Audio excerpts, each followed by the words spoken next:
Hello and welcome to the 2025 JustGo Trampoline, Tumbling and DMT British Championships here at the Telford International Centre. Coming up today we have all of the senior finals starting with the DMT senior men. I'm Sydney Davis and alongside me today is British tumbling legend Dom Mensah. How you doing, Dom? All good, thank you, Sydney, and thank you for the lovely intro. Really looking forward to seeing all of the action today from the championships. Well, we're trying something a little bit different with our coverage today. As always, we have the main programme on British Gymnastics video vaults for all of the action and replays, but you can also watch along on Facebook and YouTube with us here in our little commentary booth, where you can send in any questions and any comments in the live chat. So if you've got questions for us, for any of our guests, send them in and we will do our best to answer them all. But speaking of questions, Dom, how does it feel to be back here at the British Championships? Amazing. I've actually been retired from the sport for about 4 years now, so whenever I get the call up to join yourself and the Daventry and watch the British Championships, it's such an honour, and it brings back all the feelings as if I was competing. Oh, I can imagine. And you've been part of the tumbling and gymnastics scene for most of your life, really. Does the buzz of being at the British Championships ever die down? Never. And I think it's almost a new excitement now, especially having been out, and it's almost that way to just reconnect, see so many old faces, and just enjoy as a fan what you used to enjoy as a competitor for so long. Well, you definitely have been reconnecting with everybody because you're the talk of the party here. Dom the Bomb, I've found out, that was your nickname, and you've been meeting everybody in this warm-up hall. But there are quite a few new faces that you said you don't know, and these up-and-coming stars. What's that dynamic been like? I think it's first of all, it's an amazing thing. It's also a bit humbling to know that, okay, you know, you've actually been out of it for a while now, so there's this whole new generation coming through, but there's beauty in that last part. There's a whole new generation coming through, and these are the people that keep the sport alive. So whilst it's humbling, it's also so nice to see that the sport is continuing to grow. There's new faces, and I'm looking forward to seeing everyone compete and seeing what the sport looks like today. Well, all of these gymnasts have been performing all weekend. There's been some phenomenal performances already. We can show you some of Saturday's action. There's been trampoline, tumbling and DMT competitions. Let's start off with Corey walks in the men's trampoline final.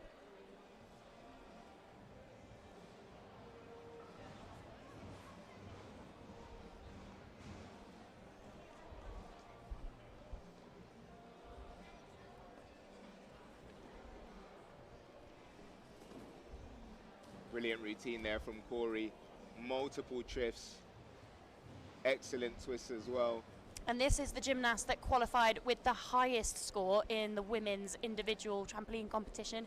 It's Hikaru Mori, who is competing as a guest here from Japan. She's a world-renowned trampolinist, and so I think a lot of the crowd have very much been enjoying her routine. It's huge, isn't it, Dom? For sure. I think, again, a lot of twists and flips in those routines, really showing her class. I think for her, at her level, she'll be using these British Championships to really prepare herself for those World Championships coming up in a few weeks. But so glad she was able to join us all the way from Japan, and yeah, she's really showing her class. And she'll have stiff competition today in Olympic champion Bryony Page. We can see her qualification routine there. But again, she's one of those huge names that is competing here this weekend. For sure, a huge name in the sport of trampolining, but for me, a huge name in just British sport, period. You know, to have 3 Olympic medals is no small feat for any athlete. So, you know, we're blessed to have her. We're blessed to have such a great representative of our sport. Just unfortunate there in the finish. But again, a gymnast of Bryony's level is going to have big aspirations for those World Championships coming up. Yeah, absolutely. It was Millie Harvey finishing her routine on the trampoline, and the men's DMT has also been in action. Some huge passes have been out there this weekend. For sure. That's actually what I'm really looking forward to, the DMT. So many great names competing, several world medalists, European medalists, and it's definitely a big sport for the country. So we're looking forward to seeing all the action over on the DMT for sure. And can't forget tumbling, Dom, your own alma mater. This is Jake today, Henry, and we'll also see Christoph Willerton's qualification pass. I can tell that you're excited for this one. For sure. For me, I'm going to say the best for last. I hope I didn't offend anyone, but no, I'm just joking. Like I say, tumbling is is my home. It's something I always look forward to. The sport is in such a great place. There's so many great tumblers, all the way from Christoph, who's almost like, you know, a real experienced guy, OG as I like to call it, to the younger ones. We've got Megan as well, who is the current World Games champion, literally the best in class. So it's really, really exciting time for tumbling. So yeah, looking forward to it. Absolutely. I mean, some incredible performances there from Saturday, but the action is going to be non-stop this afternoon. We'll be starting with the men's DMT. Who are you excited about in this competition, Dom? Because there are going to be some fireworks. There's a lot to look forward to. I think the big name is the current British champion, Omo Ekremioka of Marriott's Gymnastics Club. To put it in a few words, one of the world's best, definitely a world-class DMT gymnast. Some of the stuff he's going to be putting out today on the DMT will impress anybody, and yeah, I think he is one of those ones to really look out for, not just today, but at those World Championships, as I fully expect him to be in those medals should he perform to his best capabilities. Well, we can see Omo warming up here. These are the pictures that we are bringing you, and he looks so relaxed. For sure. You'd feel with sort of that weight of reigning champion, the weight of just being Britain's first ever medalist at the World Games. Indeed. But he seems relaxed and ready to go. Super relaxed. I was speaking to him earlier today, funnily enough. Yeah, well, we'll see his competition very shortly, but we are actually ready to bring our first guest to the studio with you. We've got former international DMT gymnast Pete Cracknell with us. Pete, come on in and we'll get this competition underway. Let me move out your way.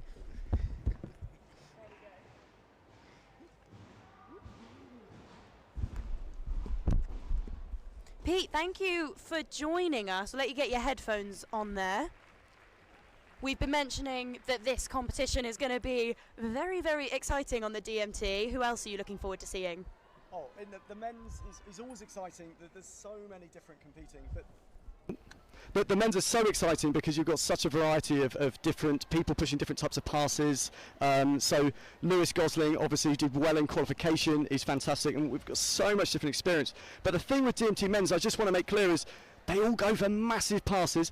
Men aren't as famous for being consistent, so you will see probably some huge passes, maybe some different variety of things, but it's very varied. Well, the competition is underway. That was Finley Paul's routine that we just saw there, following Omo with a 28.2. The scores will be all along the bottom of your screen, and you can scan that QR code to keep up with everything. But did Finley impress you there, Pete? Yep, a solid pass from him. That's where Finley's up to at the moment. That's very representative of what he's doing, and as a coach, that's what we like to see, is gymnasts putting together what they're capable of in training.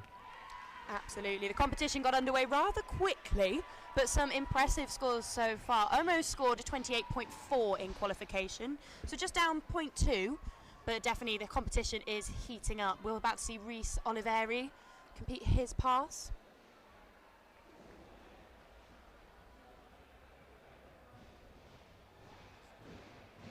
That's an unfortunate mistake there for Rhys Oliveri. That's a huge triff mount. That's a triple front somersault with a half twist out, but unfortunately it just what we call sat back. It didn't quite make its way through the mini or up the mini, so therefore he wasn't able to get the dismount. So he lands back towards the mount, that's the front bit, wasn't able to get that lift into what I assume was supposed to be a triple back tuck. Well, talk to us about, we obviously saw the coach there make that decision to put the mat in. As a coach yourself now, to some very impressive gymnasts, that must be a tough decision to make. It is. Unfortunately, in that instance, he was going to land back at the double mini trampoline, so he wouldn't get the move counted, so it's the choice he had to make. We'll watch Lewis Gosling now, who makes a similar mistake, and the mat is pushed in again. That is unfortunate. Lewis has had some injury issues over the years, and it's, tricky to get that right. It's such small margins, isn't it? I think that's something I've always really admired about DMT, compared to sort of tumbling and trampoline, where you do have that kind of room to, okay, maybe get it back if you have messed up. Like DMT, it's literally 2 moves, and the margins are so small. It is. His shoulders were just 10 centimetres too far forward, and that's it. He wasn't able to get the tip backwards. Yeah, it's a game of real angles, for sure. Well, Lewis Gosling scored a 20.3, but we have Jake Black who's ready to take to the runway now.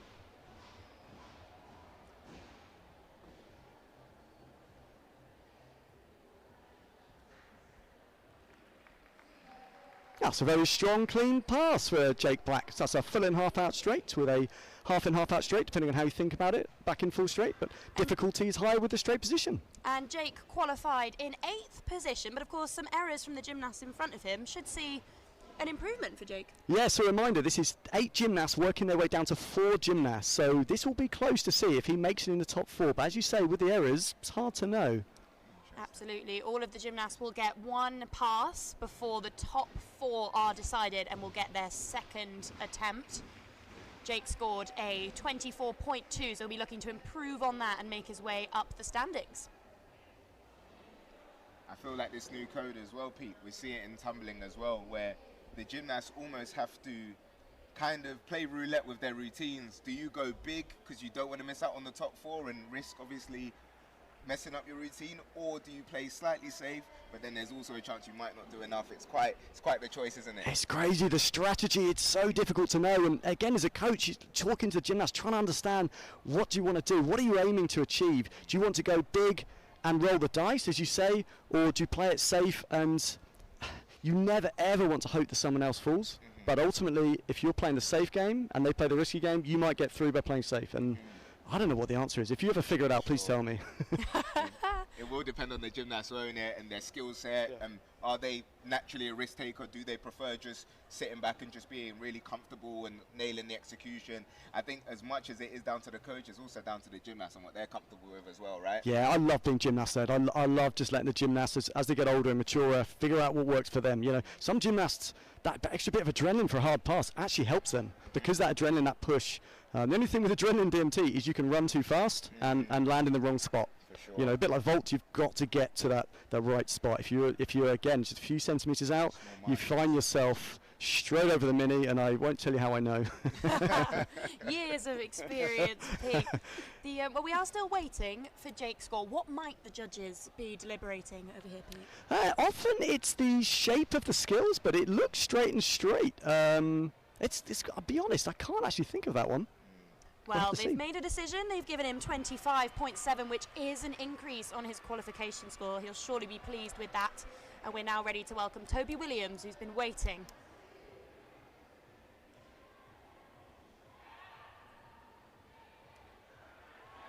Beautiful, very clean, full and half out straight to Miller straight, put it together, and particularly impressive after such a long wait. I don't know about you, but I struggled sometimes with that wait, so very impressive. That's a technical pass, 1.5 twists, followed by 3 twists. Arms were down, but he still got it done. For sure. I think I have a massive appreciation, especially when I see skills I recognize. So for me as a tumbler, I always looked for the dismounts, because those are the ones I could relate to as a tumbler. So much respect for that end skill, the Miller, the triple twist and double straight. Really impressive work. A quick score for Toby, 27.4, which is a 0.4 increase on his qualifications, and means we now move on to Liam Isaac.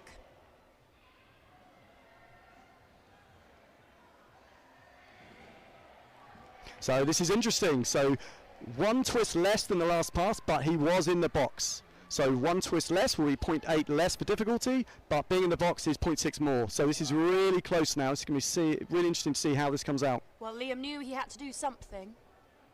He had a little fist bump. He's clearly impressed with what he did on the routine, which is amazing to see from the gymnast from Wellwind Academy. But he qualified in 6th, so he knew he needed to do something to edge his way up the scores. Yep, he's a great guy, and often as a gymnast, you want to, your own worst enemy, you want to do the pass for you. You know, you want to do your best pass, and he did very, very well.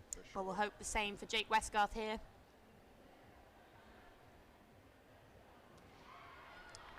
Wow, a late twist, but he made it work. Full and half out straight, Miller straight again. So he used a different technique in that Miller, twisting quite late down, but he obviously's done the numbers because he was able to land really cleanly. For sure, for sure. Again, sometimes you just don't even know your gymnast. He could have made that sort of split decision in the end, especially as we see it here. He almost just made that decision to just pop that in, which is quite the IQ, quite the gymnastic. It was. He can adjust clearly in the air.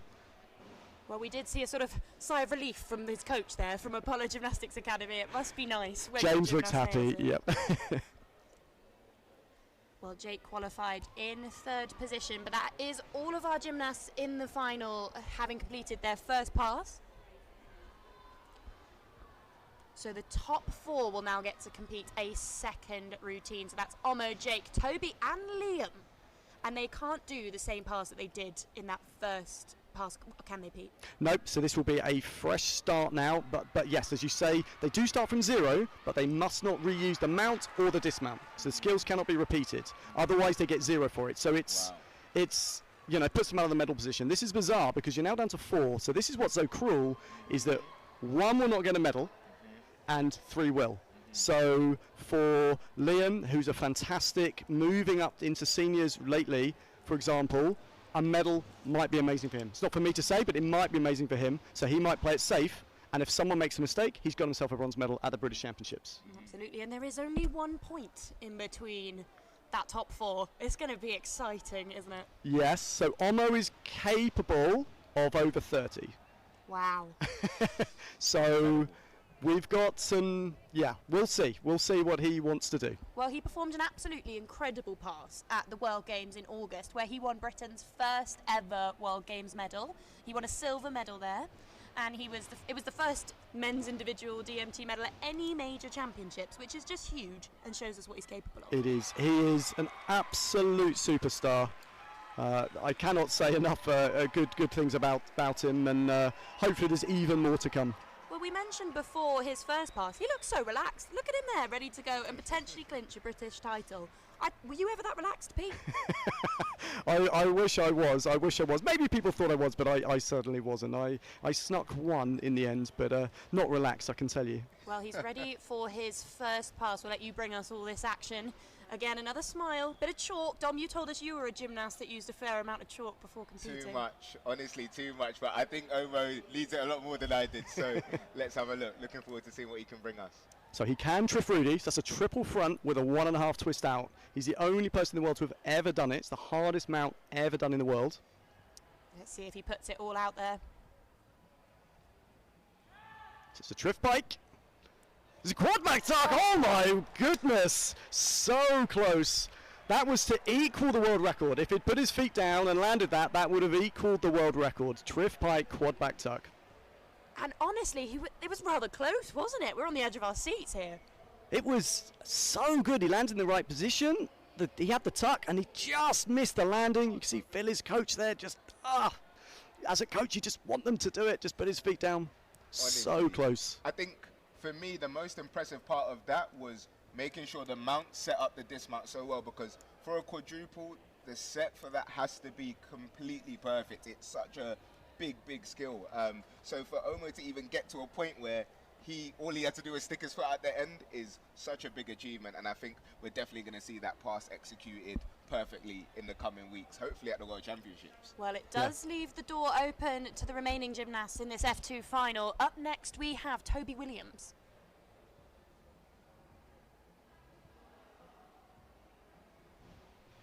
Oh, got a triff tuck. There's another triple. Triple back tuck, very clean, and again he's happy. Oh, it makes me so happy to see gymnasts happy. It's so technical. There's so much blind elements to the skills when you can't see yourself around. You have to really feel your way around these triples.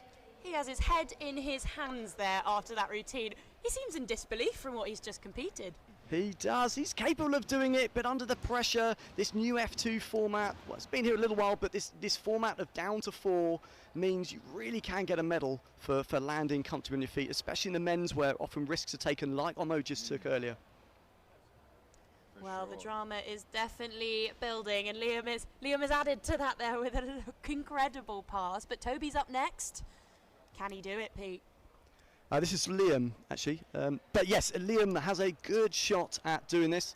There's a lot of pressure. It's this weight again, isn't it, Pete? Where you just have to compose yourself. There you go. I think he's presented now, ready to go off. He'll be looking to boost himself from 4th place.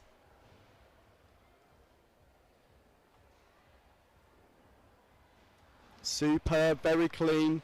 Liam was a superb junior, now pushing through into seniors, and you can see his quality coming through there. It is lower difficulty than some of the other men, but it was clean, and he's understandably happy.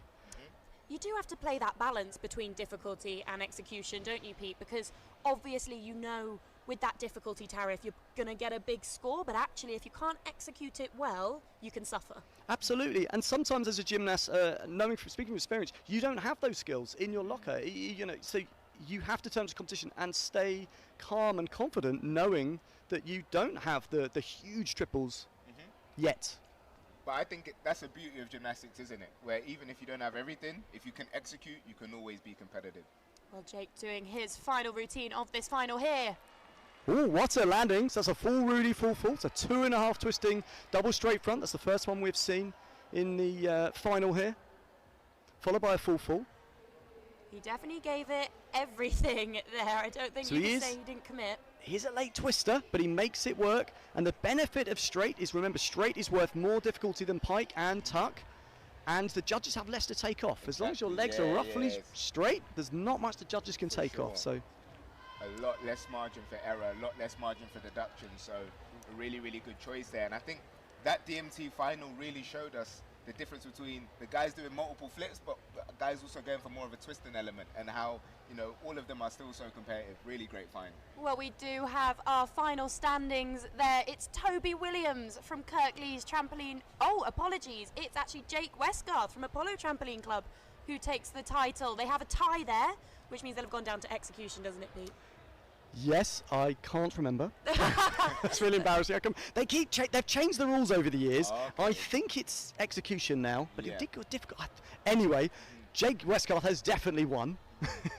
Well, two gymnasts on 27.2 does demonstrate just how tight these competitions are. But he'll be thrilled to take the British title, won't he? Absolutely, and Omo Akurioka gave it his absolute best, and he understands that there is a risk to going for a joint world record. Absolutely, and he did say beforehand that he wanted to put something big out there, didn't he? More than necessarily execute it. He's got these opportunities now with the World Championships coming up, that potentially this is another opportunity to show what he's capable of, rather than medal. He has that medal on the world stage already this year. He has. I mean, yeah, he's really is the greatest of all time in British DMT. And as you say, the World Championships is such a big deal. Obviously, he loves the British Championships. This is a very important event. But we're only a few weeks away from those World Championships, and he's top 3 in the world right now. And that's another medal that he could win. And I will be there. I'm flying out to watch, and I cannot wait to see him put that down. And the current world record holder who has that pass he just did, the Triff Pike Putback Tuck, Ruben Padilla, the American, only just put that down a couple of months ago, and I hope he sees this. I hope he realizes that there's someone else in the world, because Ruben is amazing, we all love Ruben Padilla, but there's a British guy out there who is going to him and saying, no, whatever you do, I can do too. For sure, and I think, again, it's almost so worth it for Oman to compete that pass, even though it didn't go well, even though from the outside looking in it looks like he may have lost the British title today. I think in sports and in gymnastics in general, you always have to have a longer term vision, and I think if he can perform that pass, which he did here, he made a slight mistake, still got it done, he's going to use that experience and hopefully deliver a massive performance, and hopefully that pass at those World Championships coming up. Well, Pete, I'm quite enjoying you stirring the international pot, and hopefully we're keying up some rivalries for an exciting World Championships in just a few weeks. But our audience have been getting involved, and they have questions for you, Pete. We knew they would. They'd like to know what your warm-up or pre-routine song used to be. Dom, you can get involved in this as well. Go for it, Pete. Oh my word! I'm trying to think now. What was my? It's gone. I didn't really use music much. It's not been that long, Pete. It's been 10 years. It's been 10 years. It's been 10 years. There was a Canadian band. I can't remember who it was. There was and the album. I just played it on repeat. And it's the World Games. I just played it on repeat the whole time. Billy Talent, there we go. They were called Billy Talent, and I just played them on repeat. And I went to see them with a former British champion. We went to see them live in Birmingham. He was the 2013 British champion, I was the 2012 British champion, and as a coincidence, we went to see the band together live. Oh, so very nice. What about you, Dom? Amazing. Do you know what? I was actually thinking about it, and I said to Pete, it's not been that long. It's even been shorter for me, and I was having to remember. I always loved Neo, Let's Go, like a very upbeat song. I always used to I remember I'd always play that song in the morning as well, just as I'm getting ready, getting in the zone, but obviously always when you're warming up, in those little spaces, I always like to listen to music, especially when you're out there and you've got a bit of time to wait. Listen to music, keep your mind off things. I think it's such a powerful tool in gymnastics and in sports. So yeah, that was my song. Well, this sport in particular, it's so explosive and so quick that I guess you do need to hype yourself up a bit, don't you? You've got to go and perform in possibly the shortest time frame of many sports. It's not long, especially if you go to, say, Colombia and then get a 0. It's a long way to go to. I mean, only in the final, but still, it's all over quite quickly. My other problem was I like talking to everyone, so I didn't listen to music as much as I probably should have done because I got distracted speaking to everybody. So my coach had to rein me back in. Oh man, it's something you can pass on to the next gen. Something you can definitely pass on to the next gen, and I think that's what it's about. Well, we'll be heading over to the women's DMT shortly. These senior gymnasts making their way into the crowd, or into the hall here for the crowd at Telford. But Pete, one thing I would love to know, we can see lots of junior gymnasts in the crowd. They've stayed after their competition. As a coach, and we can see tumbling gymnasts on the track there. As a coach, what's it like for these junior gymnasts to be watching some of their idols competing on the same competition floor as them? I'm so soft. I have chills even thinking about how special it is. I've got little daughters now. I've got 2 daughters now, and obviously working with children as well. It means so much in so many other sports that are fantastic. You don't get access to the seniors. You know, if you're a junior footballer, you don't necessarily get access to see the internationals or be as close as we are in the sport. So these kids that love the sport and have the opportunity to be alongside the Bryony Pages of this world, the Omos of this world, they get to see it and they get to get photos and autographs. And Kirsty Way, who unfortunately is not competing today due to injury, she's round just doing photos and autographs. And I support the gymnasts doing that, even if it's distracting for them. Yeah, but it's part of the atmosphere, isn't it? They were once one of those young gymnasts, and now they get the chance to inspire potentially the future Bryony Page, who we might be seeing here this weekend. Absolutely, the future Bryony Page is somewhere in there, I'm guessing. I don't know. Always is somewhere. I think for me, I think having those role models is so key. Like I remember doing my very, very first British Championships, and Christoph was always my guy. So like watching him today still fills me with the same joy as it did when I was 11, 12 years old. And I remember watching him at my very, very first one, and he was definitely a big reason why I was able to go to so many British Championships and have the career I did. I think role models and idols are important for any young person, young gymnast. So I'm so glad that we have so many across trampoline, DMT and tumbling. Well, let's talk about Christoph, because he's not competing in this women's DMT final, but he will be competing in the men's tumbling final a little bit later. And you both know Christoph very well. He's a legend of the sport. But Pete, you roomed with him. What was that like? So I went to the World Games in Colombia with Christoph. So I was 30, he was 20, and I was quizzing him. I wanted to learn everything I could of him because he is the knowledge. He is everything about the sport. And he was just teaching me, and I was mesmerized. I couldn't ask for more information, and just seeing how he worked, how he planned, how he orientated his music, everything, just being around him. And I was competing at the World Cup, I was competing at the same level, but yet there's always been something special about that guy. For sure. I mean, I think for me, my experience of him, he is definitely that fountain of knowledge, like you say, Pete.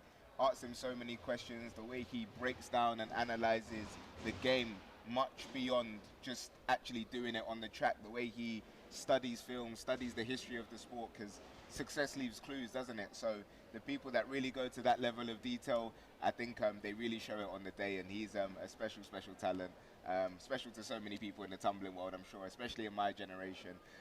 So yeah, he's a top man, really top guy. And if you haven't seen it, the 2024 British Championships last year, he did compete in double mini trampoline. He did. And it was a great honour. Just about 6 months before, he turned up into my gym and said, hey, can I do DMT?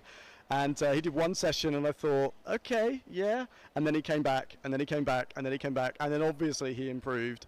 And he was phenomenal. And he really, and it was a switch because tumbling and DMT, we're great allies, but there's very rarely many crossovers.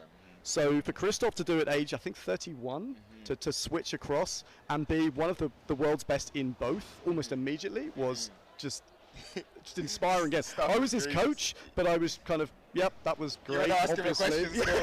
Yeah.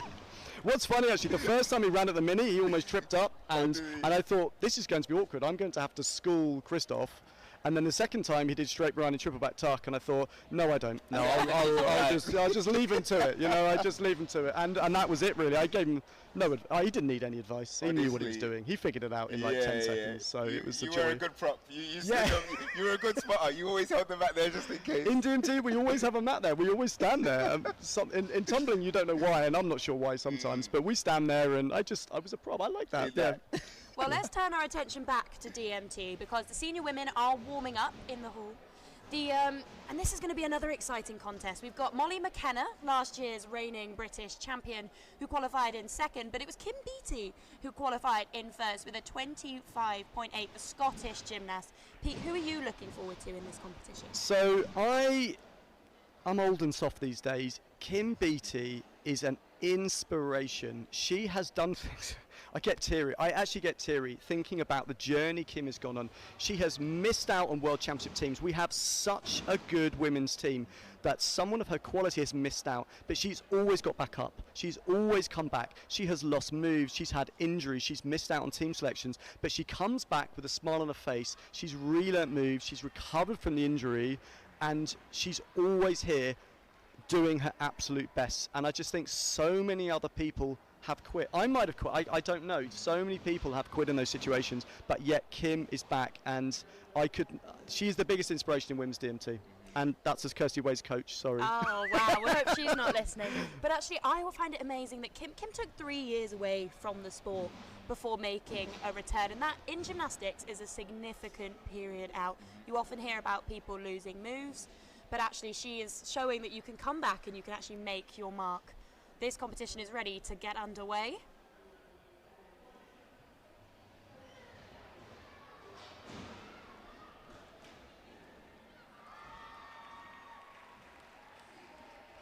That was Bethany Williamson there on the DMT track. Talk us through it, Pete. So that's a superb clean pass. Beth has been famous for being clean. She said this is her last competition. We hope it's not, but she said this is her last competition. But this was a solid half-out pike, very tight shape, followed by a very clean double straight with that tight tuck at the end. That shouldn't count as tuck, though. I'd assume the judges will be okay to call that straight. Remembering straight is worth a lot more than tuck. Well, Bethany is a veteran of this sport. She's been to 5 World Championships. It's an impressive performance there. But next up is Catherine Allett.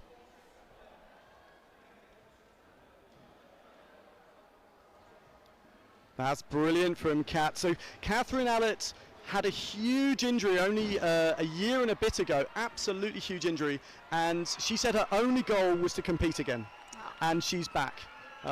She was at University of Bath with me for many years, and I persuaded her to do DMT, so I'm chuffed to bits for her because I've seen the journey again she's been on. These injuries, you know, we do absolutely everything we can to avoid them, but unfortunately she did have that injury, and to see her back doing a full twisting double back straight is amazing. You can see Wayne, her coach, over the moon.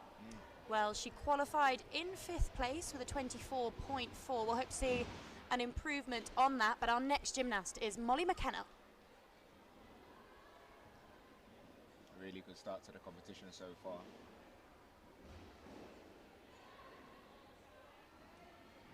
Beautiful dismount as well as the full and half out tuck. So that's a half in, half out straight or a back in full straight, depending on how you think about it. But very clean. You saw the straightness of those lines. Very, very clean. And critically for DMT, in the box. For sure. I think even in the mount, as we're seeing here, we're seeing multiple twists, the 1.5 twist there into the full twist and double straight in that red box with the slight adjustment.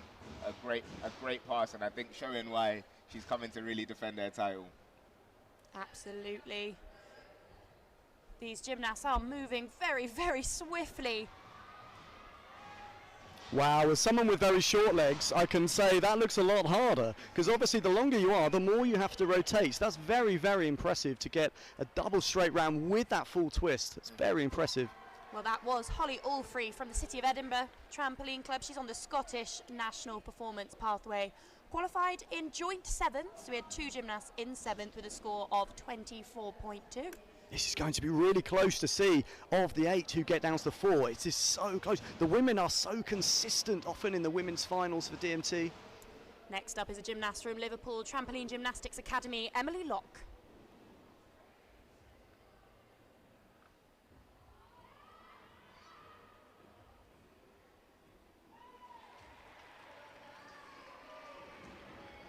Wow, that's huge. That drop in for the full fall to make that landing easy. Yes, it was a small step, but it was great how it just sort of fell into the landings area, which makes the landing so clean.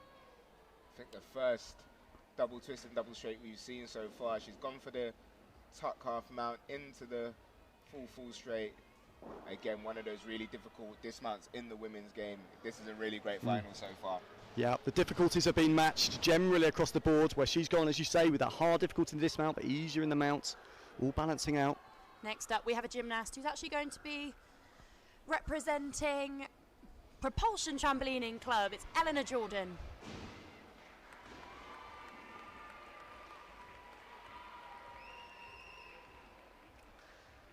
That's an unfortunate mistake, rolling into that backward roll, but once you're out of, we've got the angle slightly wrong, it can be so hard to correct. It's a blind landing, so the full in back means that last back somersault is blind and you can't spot the landing.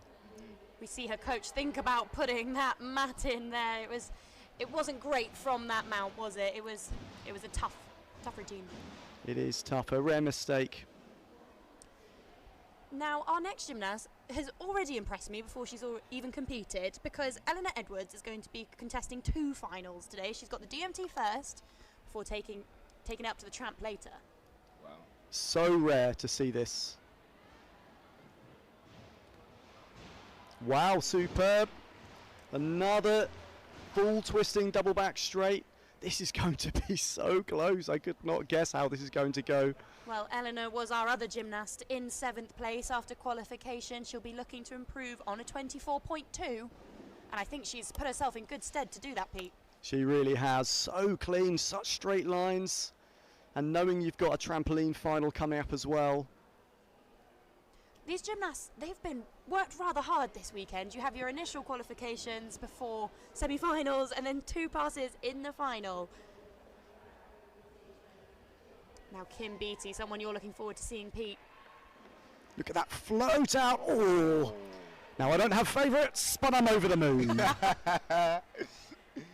Superb. That half out pike, that first skill, what I call float, it kind of opened early and still had time and somersault to drop in. So we call this drop in. So here, she's got all that time to prepare, and then a beautiful double straight, and then the landing. Yes, you got the tiny step, but it's otherwise nigh on perfect. She's giving us a pretty perfect example there of why you want to land in the red box. There are, for anyone who doesn't know DMT, you get deductions as the mat moves outwards, don't you, Pete? Yeah, it's essentially a dartboard. Try and stay in the middle and don't go out. Well, our gymnasts have all now competed their first passes, and our top 4 are locked in. We've got Kim Beattie, Emily Locke, Molly McKenna, and Holly Allfrey.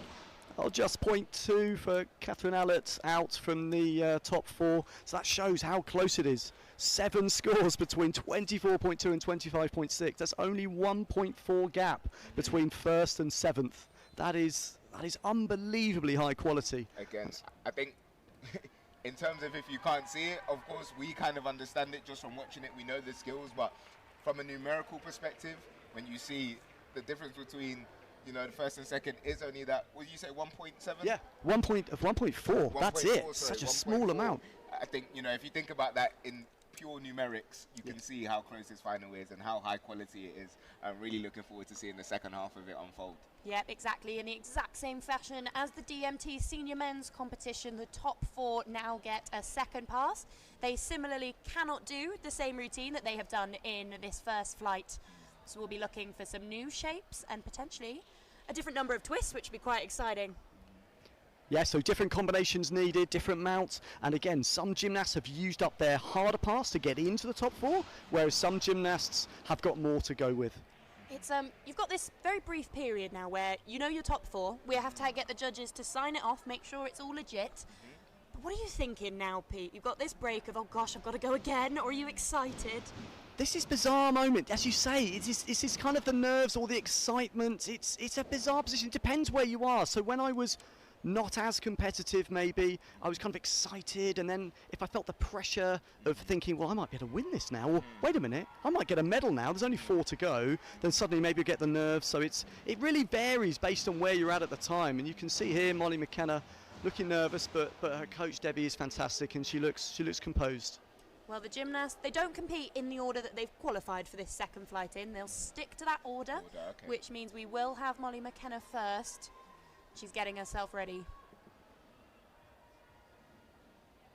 I always think these last moments as a gymnast, you know, some people visualize, some people just breathe, but I think they're so important, and they often can be the pivotal moments to seeing how a routine's going to go. So we look forward to our first competitor in this final. They can.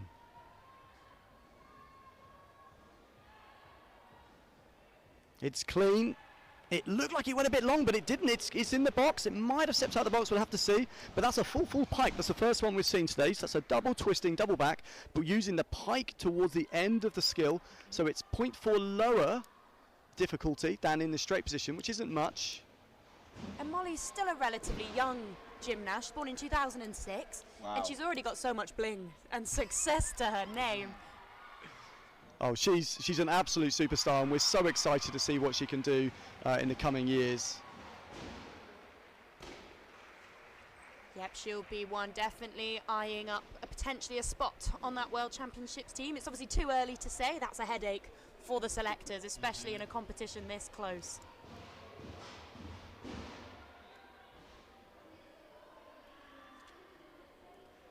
Looks like we'll have Holly Allfrey next, again from the city of Edinburgh. Made the trip down to Birmingham and will be delighted to have made this final actually. She qualified in 7th, so actually to make this top 4 is already quite an improvement. Very, very impressive, because it can be so hard psychologically if you feel like, you know, you haven't got what it takes, but she's obviously proven that not to be true.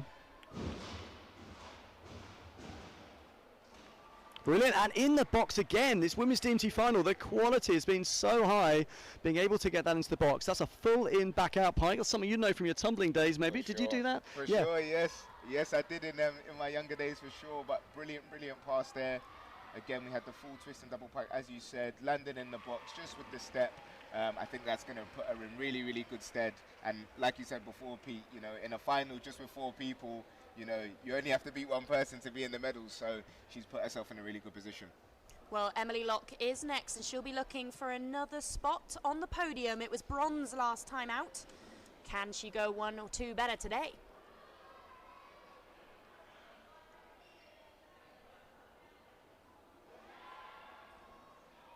It's a half out pike into the full in back.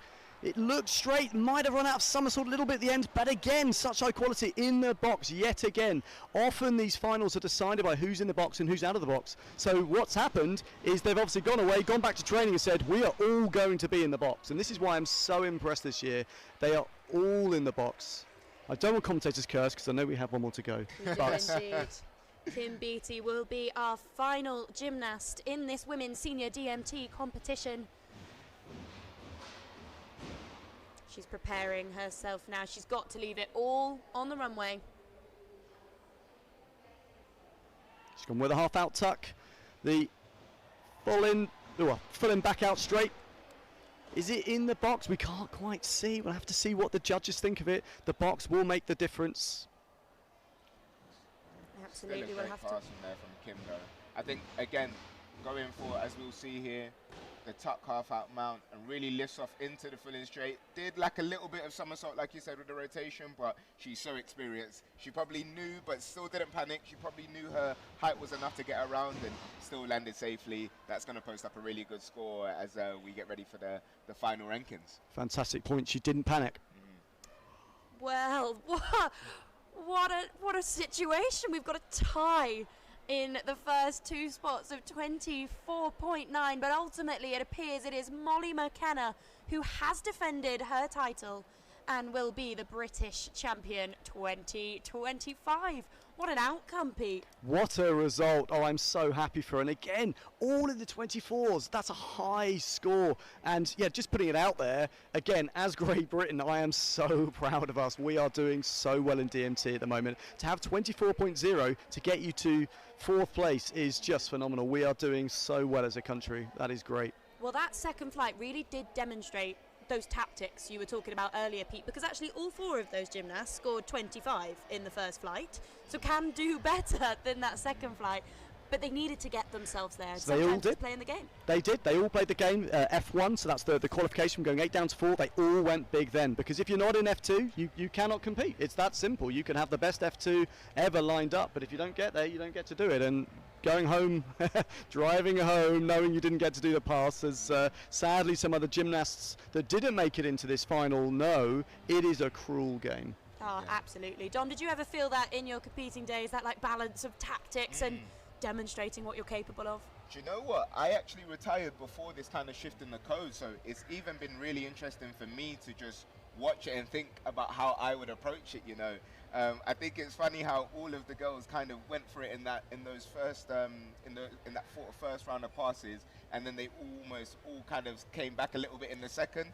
I'm not sure if the coaches had a little discussion before today and said, right guys, we're all going to do the same tactics, so it's a completely fair competition, but I'm sure that's not the case, and all of them have just gone for it. The top 4 have made it, and they've all finished out a really, really exciting final, so really proud of all of our British women, and well done to them all.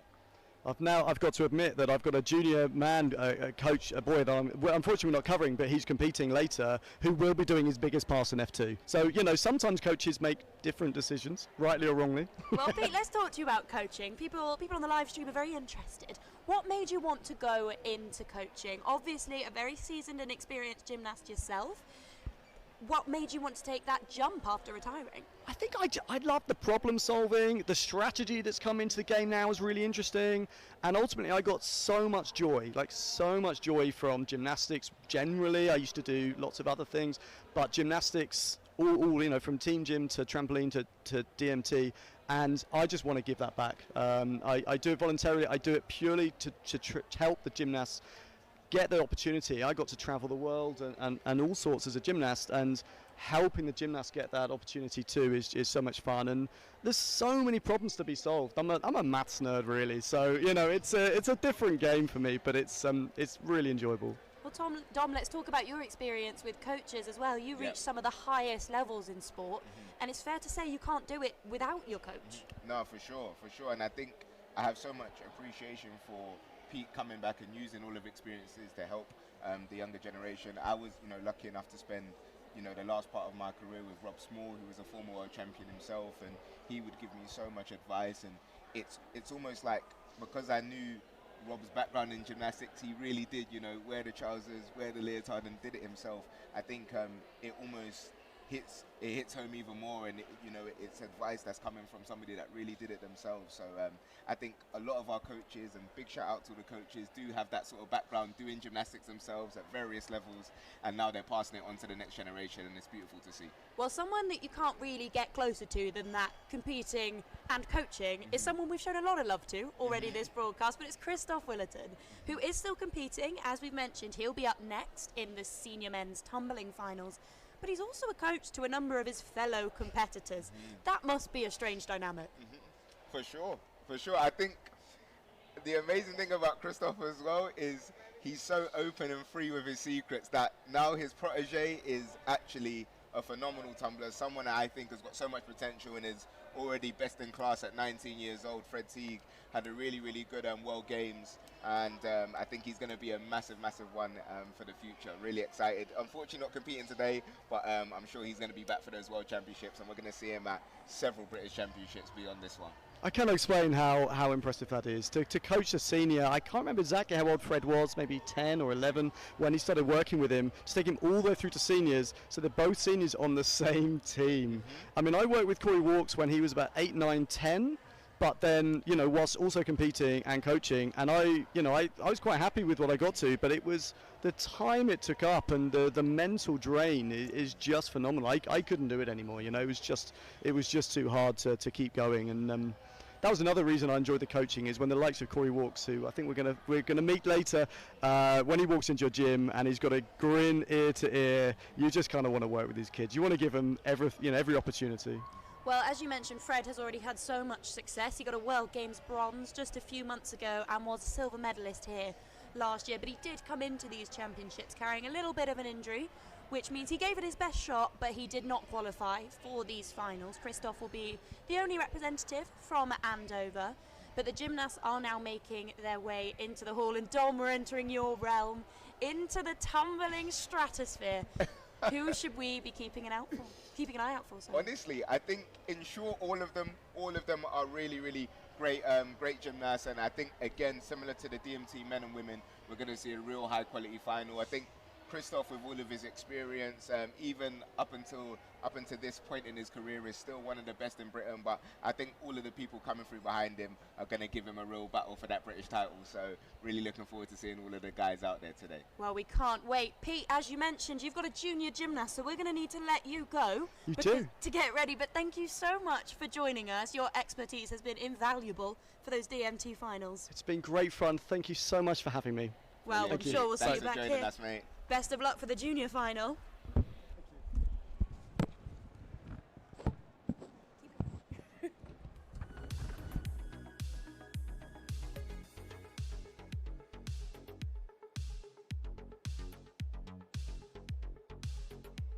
There's some big names competing here, but also a fair few newcomers. Talk us through, we've got Jake today, Henry, who is, he's been an impressive youngster. He's won a World Age Group Cup in Bulgaria, but sort of coming into his own now, really. For sure, for sure. Jake Tada is one of those gymnasts that I'm really, really excited about. I think he's got so much potential, and I think for me, we always see a slight change in gymnasts and athletes when they kind of step up into the senior level. And I think it can be a transitional phase. It's not always so linear. And there's certain things, certain aspects, you know, that are very, very small changes that I think that Jake will have to adapt to. But in terms of a pure talent, he's definitely not going to be out of his depth in this men's final. So I'm really looking forward to seeing him compete and seeing what he can do. Well, the gymnasts are now warming up and this final will be underway shortly. But something I love looking at this lineup and looking at where these gymnasts stem from in their clubs is it really is a national display. We've got clubs all over the country here who are able to provide gymnasts for a national final. Not all sports can say that, Dom. For sure, for sure. I think it's always been a beautiful thing about the sport that you can meet so many people from so many different places across the country. You know, I think I remember when my time in the national team, we had people from really far up north, Durham City, Wakefield, those clubs come to mind. We had people in the Midlands, your City of Birmingham's, your Revolutions, and then we had people all the way right down the south, Andover, where obviously Christoph and Fred are from, places like Southampton Gymnastics Club, Basingstoke, Pinewood, Spelthorne Gymnastics Club. So literally all across the country, so much talent coming through, so it's such a blessing. Absolutely, it's amazing. But also I think what I've realised this weekend is the camaraderie between this sport is almost unmatched. All of the officials, the judges, the coaches, the gymnasts, they all seem to know each other, and it's quite a lovely, tight-knit sport. It's been a really nice atmosphere. For sure. I always liken it to a big family. It's a big family, and you know, and it's I always like the phrase, people need people, and in this sport, everybody needs everyone. The judges need the gymnasts need the coaches need the parents. So I think everyone is always hand in hand, even though everyone has separate responsibilities as well. And I think it's beautiful the way everyone comes together every year for these British Championships, but across so many smaller competitions in the UK. And I think, again, it's a big part of why the gymnastics community is so big, and it's such a lovely community for anyone to join. It's also just been such a lovely vibe. The crowd has been so committed. They cheer on everyone. And it is a tough sport. We've mentioned this. We saw Omo really commit and perhaps not deliver as he would like to. And yet, everyone seems to be leaving with a smile. For sure. I think, listen, sport is always tough. Competition can, you know, it's very easy to see competition as a thing of ones and twos. Did you do well or did you not do well? But I actually think it's very complex. Like somebody like Omo, like we were saying before, maybe didn't necessarily get a medal, which is maybe seen as he didn't do well. But I think for him, competing that pass, getting that pass out there that he's worked on for 6 weeks, even though he didn't quite land it and execute it the way he maybe completely thought, in a completely perfect way, he got that experience and he can build off that. And I think that's a beautiful thing about gymnastics as well, that even though you might not get the medal, everyone has their own personal goals that everyone's trying to reach towards. So I can only hope that everyone can reach them, and if that brings you a medal along the way, that's amazing as well. And there's definitely a buzz going around about certain performances. There was a bit of a rumour that Omo might try and break the world difficulty record here. And I don't think we can understate that doing a Triff Rudy mount and then a quad would have been phenomenal, and everyone was so excited about the potential. Of course. I think it's something that's in the future. It's in the future. I think, again, in sports, in gymnastics, we're all eager to see who's going to do the next thing, who's going to be the next one to do this or the first one to do this. But I think we all have to enjoy the journey, and I think this competition will be a massive part of Omo's journey, as he's now got that routine out, and we're only going to see it better as more competitions come through. Well, as we mentioned when Pete was here, it has been a long weekend. These gymnasts have had to compete in 3 different flights. They've been whittled down to the top 8, and it is a long weekend to compete with that. Does that impact your performance as you go on throughout the weekend? For sure. I think naturally there's always a physical element of competition, you know, putting your body through, warming up and actually competing. But I think almost that mental aspect as well of, even if you have a good Saturday, so obviously everyone competing today must have had a relatively good start to their competition. You've got to go to sleep and go again, and even in the first final you might do really well, but you've got to go again. So it's also a mental battle. So I think big ups to all our gymnasts that compete and get all the way to those finals, because it's a real test both physically and mentally. Absolutely. It seems like the warm-up for this senior men's tumbling final has finished, and our first gymnast is now presenting and preparing to go. Really excited for this one. We've got Harvey Wong up first.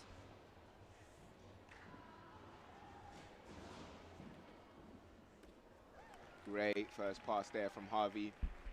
Really utilising those full twist and whips. So just to give some context on those full twist and whips, they are actually a bonus move, so we're seeing a lot more gymnasts use them. He's gone for 3. You can use a maximum of 3. So he's used all he can, and finishing off there with the double twist and double tuck. Really, really good start to the competition from Harvey Wong. Great work. Absolutely. Harvey qualified in 8th with a score of 24. But that was a pretty impressive opener there, and I think he should look to improve for the gymnast from Wakefield. For sure. I think it's a great start to the competition, and we're only going to get better as the levels progress. So really, really looking forward to seeing what our next competitor can bring. Yep, our next competitor will be Alfie Collier from Newton Abbot Somersaults. And just as you talk us through this preparation to compete, Dom. Yeah, I think so many people have different things, but I'd like to think a lot of them are just kind of doing those last little visualizations of a perfect routine. Here we go with Alfie. Full twist and double straight, really good on the transition. Into the triple tuck, really good, really impressive work there. I think we can see that he's very, very pleased with it.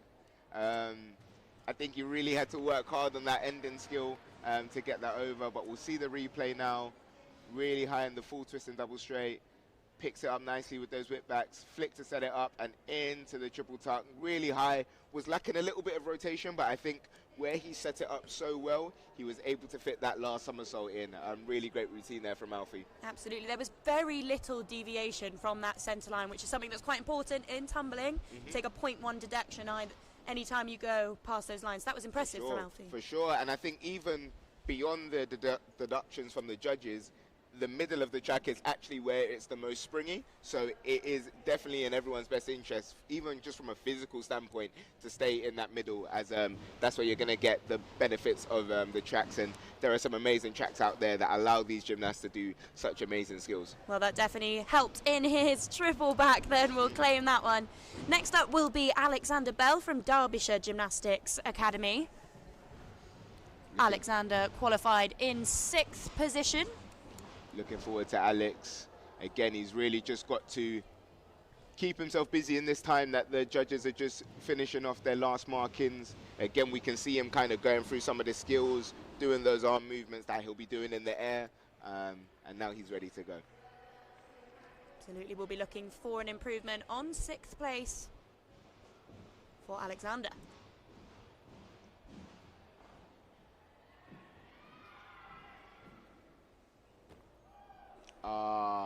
An unfortunate end there for Alex. Just tried to do the double twist and double back, so really tried to put a big ending skill after a great transition. We'll take a look at the replay. Uses the whip flick entry, so uses an extra skill to set up his transition. Little bit low and struggled to really keep the momentum, hence why he was quite short on the end, unfortunately. But again, he looks okay. He kind of gives it a bit of a shrug, like I gave Quite it my nice best to shot. see a shrug. So he doesn't look too disappointed. So I'm sure he'll be back. He's another gymnast that has perhaps fallen victim to that difficulty execution line there that we talked about earlier. Hopefully not the case for our next gymnast, Peter Goldberg, who qualified in 3rd position from Durham City. Great full twisting, double back transition. Oh, into the Miller tuck there, which is a triple twisting double tuck somersault. So 2 somersaults in the tuck position with 3 twists. Really impressive work there. As we can see, starts off with the full straight, really works hard to pick up the momentum and lifts off into the Miller tuck. Just a step on landing.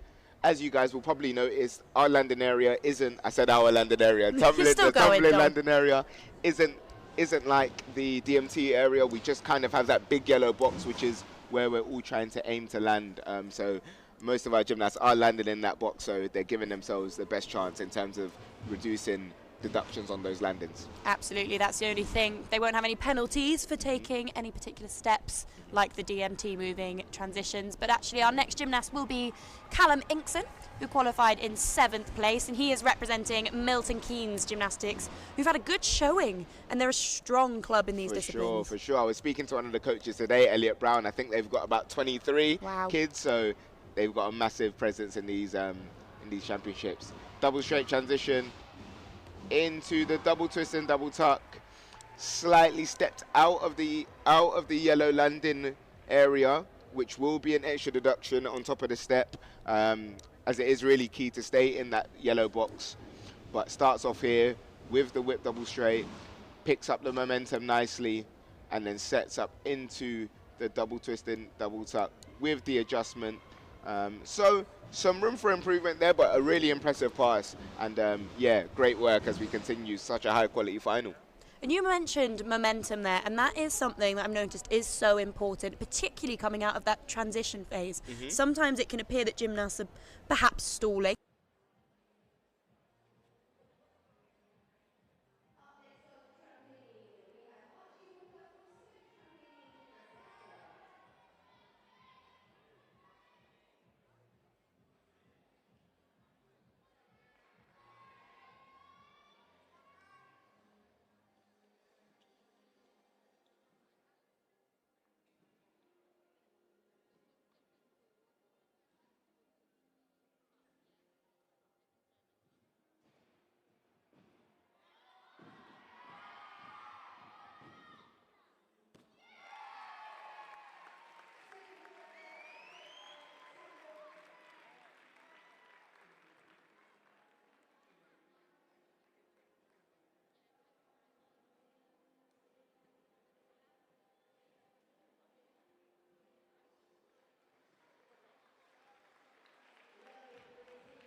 Let's see what Christoph brings.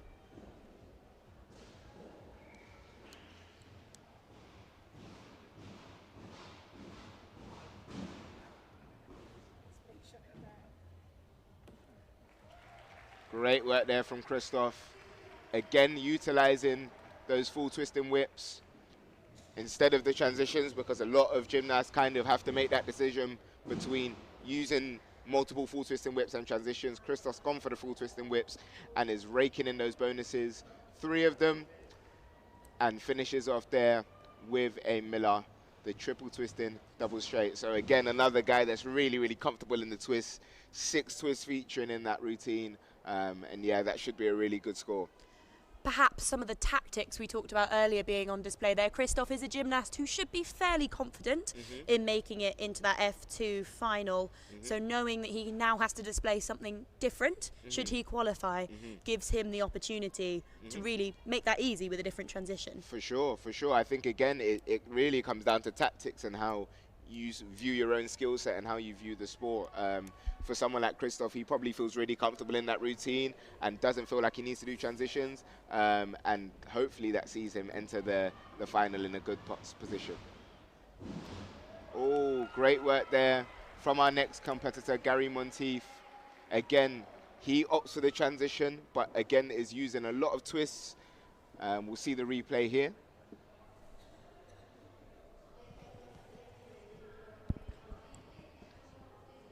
Great work there. And then finishes off with the triple twist in double tuck. Again, slightly squeezed in that last twist. He may have made that decision in the air. These gymnasts are really, really clever, and they can make those adjustments in the air, so that was a really good routine there.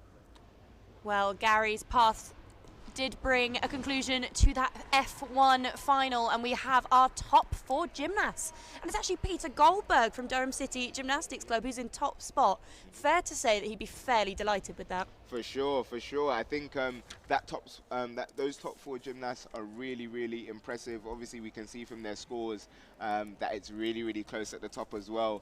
And I think there's going to be more to show in this final. So even though Peter's leading, I'm sure he'll know that the job's not quite finished yet, and final 2 will decide everything. So we're really looking forward to seeing what these gymnasts can bring. I think there's 4 really good competitors here, and it's going to be a race to the finish, to the top spot. Absolutely. Well, you can see that the top 3 qualifiers for this F2 final are once again on the exact same score, which is showing the quality of this competition. Maybe the judges need to be a bit harsher, Dom. potentially, but I think, like I say, we know they're all being judged by the same judges as well, so this is honestly what they think and feel, and I think, again, it's definitely a testament to the high quality in this final and the consistency of it. So looking forward to what they bring in this next phase of the competition. Well, we actually should give a very well-deserved shout-out to our judges. There's a large number of them here this weekend. They are all volunteers. They are all incredibly knowledgeable and giving up their time. You can't quite underestimate the value that they bring to this sport nationally, can you, Dom? For sure. I think, again, it's like I was saying before, there's no competition without judges, you know. I think none of us could do it. It takes such a level of expertise to be able to critically analyze something that you only get to see once as well.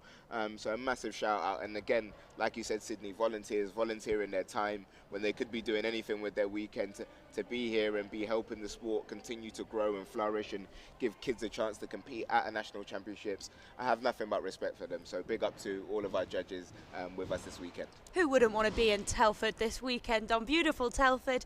Well, if you aren't able to be here this weekend, you make sure you can tune in on YouTube or Facebook. And don't forget, you can ask Dom or any of our future guests. We've got some impressive ones coming up, I promise. You can ask any questions, engage with us, and we will be keeping an eye on them and answering them. Seems like Peter will be our first gymnast to go in this F2 final. Like the DMT competition, they compete in the same order that they did in their F1 final. So despite Peter being the highest qualifier, he's up first. Full twist and double straight. Really excellent work. Picks up the speed. Oh, and finishes off there with the Miller straight. The fans are absolutely loving that. He seems really, really pleased. That was an excellent routine there from Peter. Starts off there with the full twist and double straight. That transition was perfect. Their momentum was brilliant and picks it all up for liftoff into the triple twist and double straight, the Miller. That's a really great routine and will be quite a tough one to beat. Absolutely, and he, as you mentioned, that final move there was in the straight position, which is a smart one for gymnasts to choose because there's not too much for the judges to deduct. Indeed. You definitely give yourself the best chance to avoid those deductions on that particular skill when you do it in the straight position. And I've always believed as well that the skills in the straight position are actually easier to land. I think sometimes when you're doing the skills in the tuck or the pipe position, you tend to actually rotate quicker, whereas when you're actually straight, you actually are able to control your rotation a little bit easier. So I think, yeah, definitely performing those skills in the straight position has multiple benefits. So great routine. Well, let's see what shape Jake chooses in his next pass. We're now ready to welcome Jake Today Henry onto the track.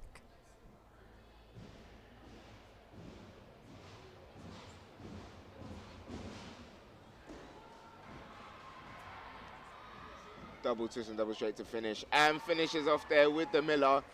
Amazing F2 routine there from Jake. That's really, really top work from him. Multiple twists. Starts off there with the full straight. Transition was a little bit high out, but he picked up his momentum really well to finish with the triple twisting double straight on the end with just the pace back. I think that's going to go really, really close with Peter. So we'll have to see what routine the judges preferred. That's a really good start to this final. Well, Peter picked up his score from F1. He scored a 27.6 in that F2, going up by almost an entire mark, not quite. Amazing. I think we're already seeing what kind of final we're going to have here. I think all the men are going to step up even further and perform even harder routines. So I think it's really exciting. We've got more to show. Oh, well, we've just had Jake's score come in, a 27.7. He did go up by a full mark and just pips Peter. But now we're up to Christoph. What can he have a say in this final? Great work there from Christoph. Our first routine there, which featured 2 transitions, which is really, really elite work. One of very, very few gymnasts in the country that can do those 2 transitions. Starts off with the round off double straight, excellent transition, pops in the full twist and double straight, slight decrease in speed, and then at the end he pops in the full in half tuck and then presents. Really great work there from Christoph. I like the idea that Christoph watched those 2 youngsters go before him and thought, you know what, hold my drink. For sure, definitely life in the old dog. And again, again, he's going to be really competitive with that routine. So we'll have to see how the judges fare it. It sounds like you want to get back out on that track, Dom. Maybe you could challenge Christoph. I know how it sounds, but honestly, the excitement is from watching, not from wanting to compete. I am very happy with my time, and I'm happy to be just watching and spectating and seeing these guys continue to push the sport. But I'd be lying if I said I didn't miss it. I'd be lying. We'll get you out on the track maybe after competition's finished. Well, a gymnast who we hope is excited to compete is Gary Monteith. He's going to be our final gymnast in this senior men's tumbling final. What can he bring? Great transition there. Oh, and a brilliant finish there. Finishes off with the triple twisting double straight. That was really, really impressive work. Really squeezed in that twist late, but we'll have a look at the replay. Starts off with the double twisting double tuck transition, picks up the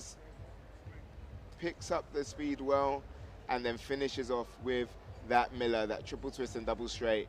This was quite a classy men's final. I'm really excited to see how it all lines up when everyone's scores are in. Well, we can see that Christoph's score came in 26.6, which is actually down on his F1 pass, and means that until Gary's score comes in, we're still waiting for Gary's, but Jake is currently at the top with a 27.6. Again, tied with Peter. Ooh. Every final so far has had a tie. Honestly, I think again, I mean the judges are really kind of confirming the level here, and it's interesting because they're not doing the same passes. So the guys that have gone for more difficult, or the guys and girls that have gone for slightly more difficult passes, maybe their execution has been a little bit down, which is kind of like a byproduct of increasing the difficulty. But then the people that have lower difficulty, they've actually executed the routines, according to the judges, a little bit better. So I think it's, again, shows that sort of dynamic of balancing difficulty with also execution as well. Well, an important bit of context, I think, is that this is the start of a new Olympic cycle, which means that the FIG have published a new code of points. So this year, gymnasts are sort of playing with that code of points, seeing what the judges are awarding, what they're not. And so we're seeing the result of that in some very, very tight scores.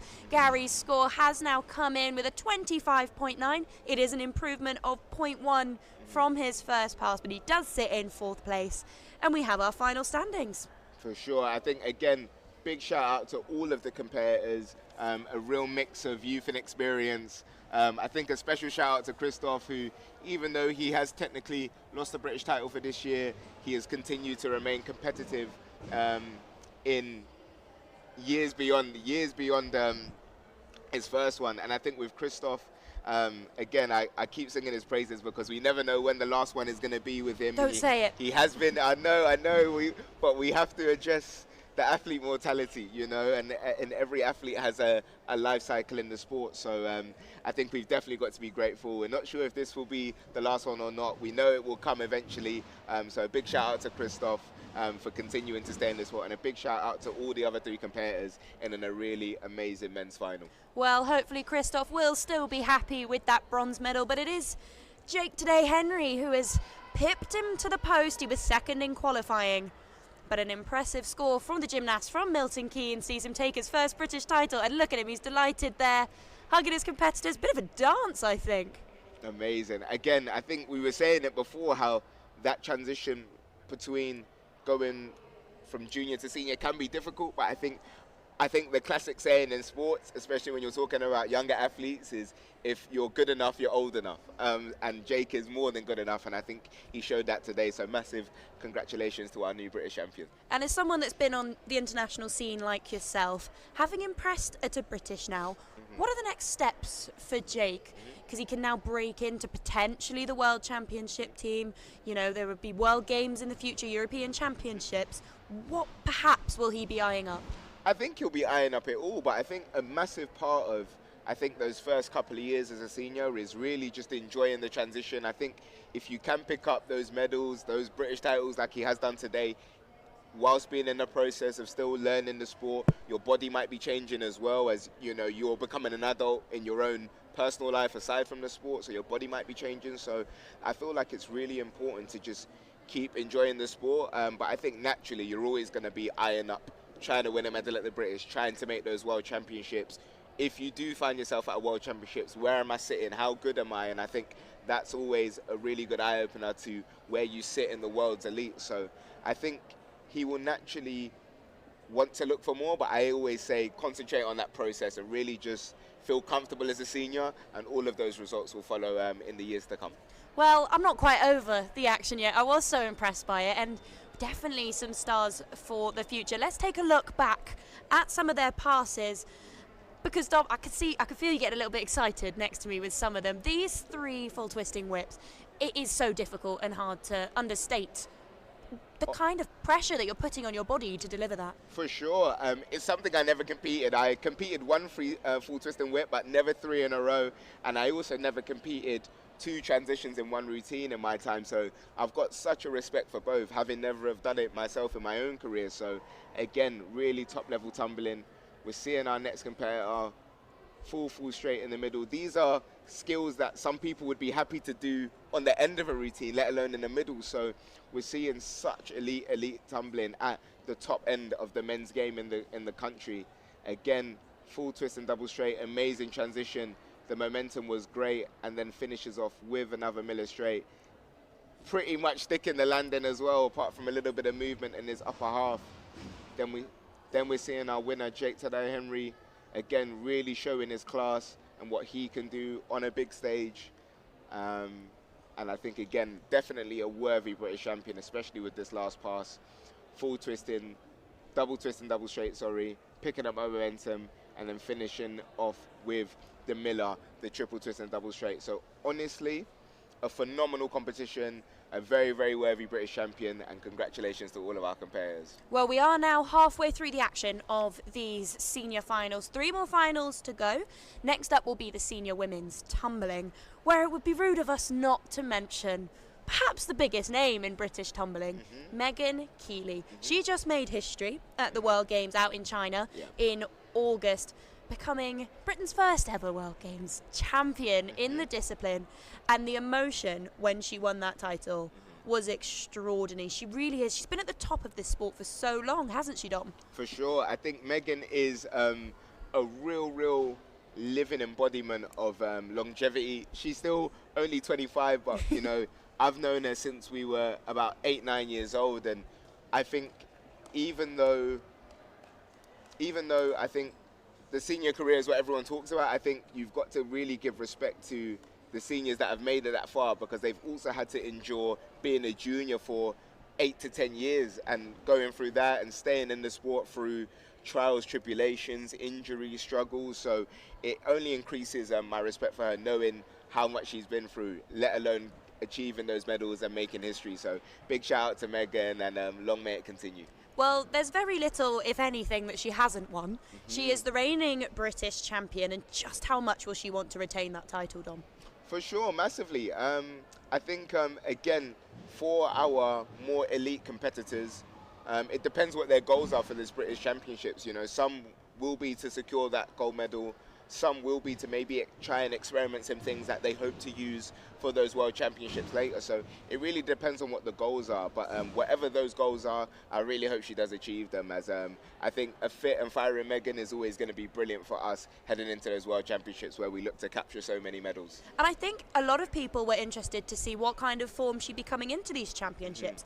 After such a peak like the World Games, she took a bit of a break, which you need to do in this sport after achieving such a high like that. But actually, she's come back and she's been just as dominant as ever. First place in both rounds of qualification. She scored a 24.9 this morning, which is not far off what she scored to seal that World Games title, which was 25.3. The kids are having a great time. I'm sure they'll be so excited to watch her. But Dom, it's great to see someone of her calibre in good form for a national championships. For sure. I think the turnaround, again, as you mentioned, it's really hard to kind of get yourself back into the zone after such a momentous high of those World Games. I think it's hard physically and mentally, because I can only imagine the amount of training she did to get that result, and then even mentally the amount of focus she's had to have for probably 8 to 10 weeks before, and then the actual competition. So, you know, it's definitely something where I really hope, and I was speaking to her earlier, she did kind of have that time off to just decompress and just relax a little bit mentally and physically, and I'm so glad she's got herself ready and fit to grace us with her presence at these British Championships. So wishing her a great competition. Absolutely, I think everyone will, but there are some people that will be, you know, pushing her. We've got Alicia Evanson, who qualified in second with a 23.9, so just 0.5 behind Megan. And of course, Nana Oppon, who was in third with 23.7, again pushing at her heels. And these gymnasts train in national squad a lot together. They know each other well. What's the dynamic going to be like as they prepare to walk out for a national final? I think they'll all be excited. I think naturally,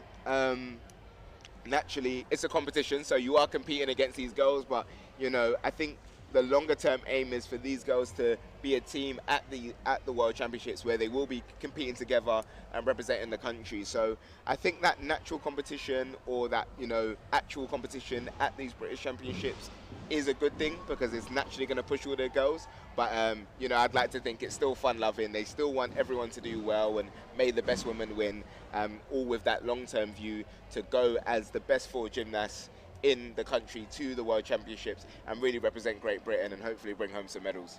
Well, we just saw our senior women's tumbling finalists make their way into the competition hall. Megan Kealy in her standard bright leotard, something she's rather known for. And these gymnasts will now get a chance to compete their passes in warm-up. And the crowd will definitely be looking forward to this. For sure. I think, again, just highlighting what you said about Megan's leotard, I think it's such a lovely thing about gymnastics that gymnasts are able to express themselves and clubs are able to express themselves. I think, you know, it's quite a normal tradition for a club to switch up their leotard every 1 to 2 years to really just bring something new to the competition. And I think when a gymnast feels really proud of what they're wearing and they feel comfortable in it, and they're happy to be wearing it, I think that always gives them a nice little mental boost going into the competition. So looking forward to seeing what our ladies can bring. Tell you what, something I love, Dom, is after the gymnasts have presented to the judges and had their little chat with the chair of the panel, why do you run down the track and jump? Is it just to get your body and your mind set? For sure. I think that's a massive thing. A lot of the crowd won't see, and obviously our viewers watching won't see, that they actually line you up and they kind of have to have you kind of standing around for like maybe up to about 5 minutes. And for an athlete to be standing around for 5 minutes isn't quite the best, especially when they've got their heart rate up, they've done a good warm-up, and they're just raring to go. And it's almost like getting a car ready and then just being stuck at a traffic light for however long, you know. It's not what a car wants to do, it's not what the person driving the car wants to do, but it's something that does happen. So that that that run down the track and just bouncing on it just gives them that feeling of the track, and also just wakes up their body a bit for their final 2-touch warm-up before we begin the final. And what were you like as a competitor in this stage, Dom? Were you, I mean, I've only known you for 2 days and you're a chatty bloke. Oh, were you chatting to other competitors? Were you in the zone?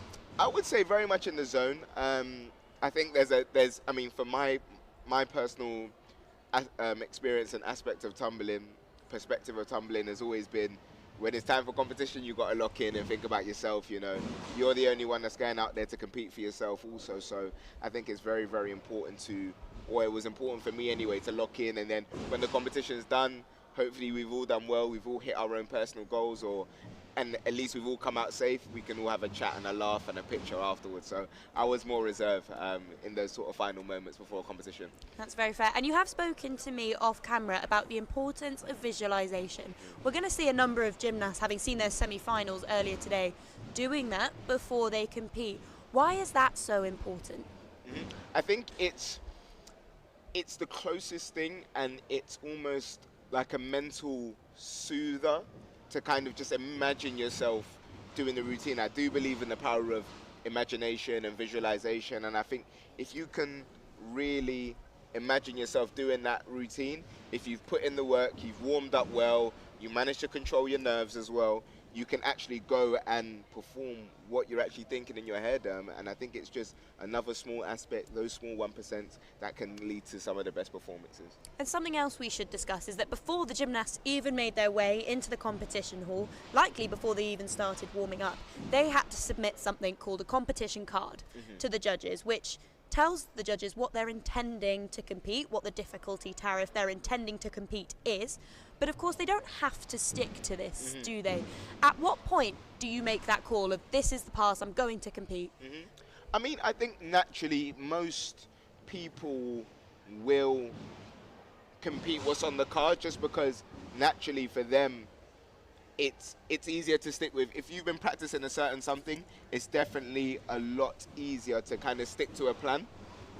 And to my knowledge, it's only the judges that see it, so it's not like a bit of a game where you can kind of trick other people and saying, I'm going to do this when I'm actually not going to do it. So other coaches actually don't see it, it's only the judges that see it. So I think it's always beneficial when you stick to the competition code. But naturally, competition's unpredictable, so there may be substitutions. You might see something and your coach might say, okay, this has happened, so we're going to do this. Those are always natural in competition as well, but I'd like to think most people are sticking to what they've written down on the sheet. Absolutely fair enough. We can see the gymnasts going through their final warm-up passes here, and the competition will be getting underway even very shortly. These gymnasts have had to wait a long time. They've been here all day. I bet they're just ready and raring to go. Is that what you felt before competition? For sure. I think it was always one of them catch-22 things where you don't want to get to the arena too early and be sat around, but you also don't want to get to the arena too late and be rushing.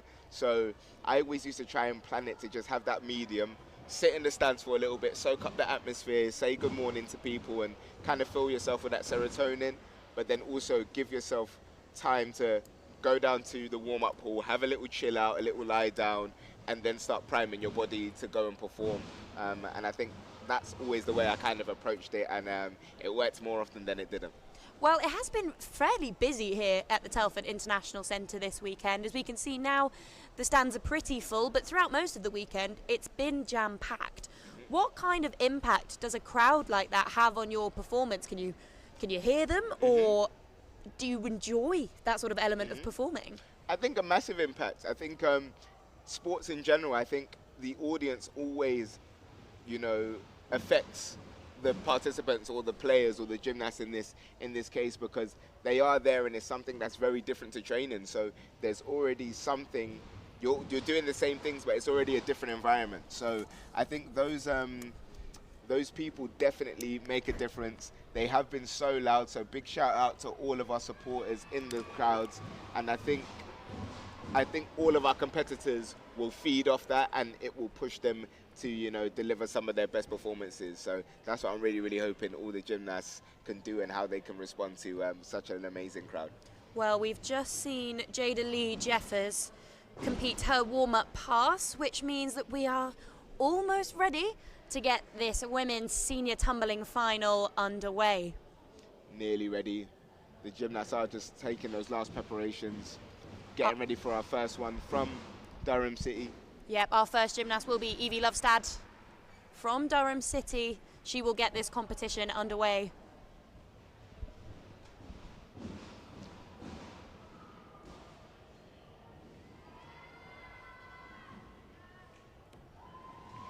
Lovely work there. A slight variation of the double straight. They've actually put that move into the code of points now to kind of give gymnasts that freedom to really express themselves.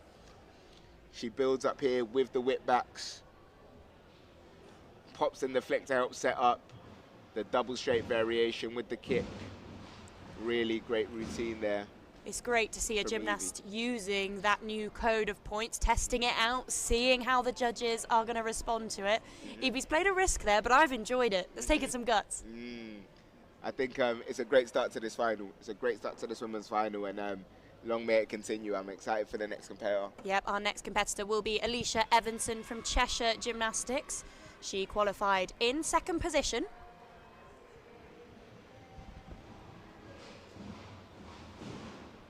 Just preparing herself for this first pass.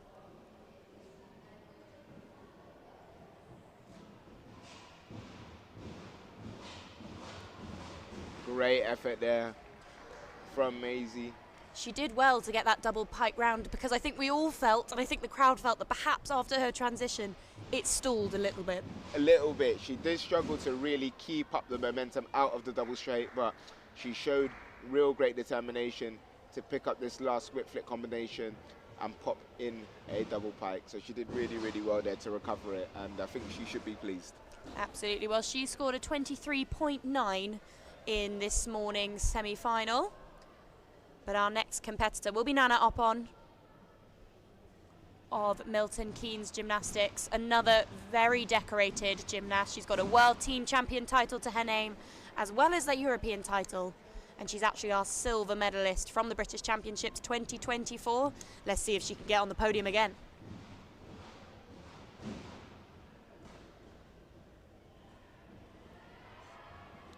Great work there from Nana.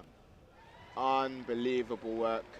Starts off with the double pike transition, keeps up the momentum, and then finishes off with a full twist and double pike. Really impressive work. She's a very composed gymnast. Very composed. Perfect full twist and double pike there. A slight hop on landing, but she'll be pleased with that, keeping herself in the zone, because hopefully there will be an F2 final a little bit later. For sure, has definitely put herself in great stead for it, but there's still quite a way to go in this final, so let's see how it all plays out. Absolutely, I'll stop getting ahead of myself, Dom. Thank you very much. Our next gymnast will be Bella Hall-Cooper from Andover Gymnastics Club. She'll be looking to follow in the steps of Christoph Willerton, who secured a bronze medal just earlier today.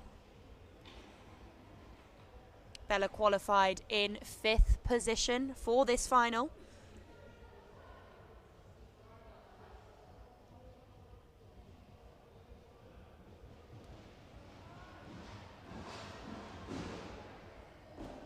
Great work there.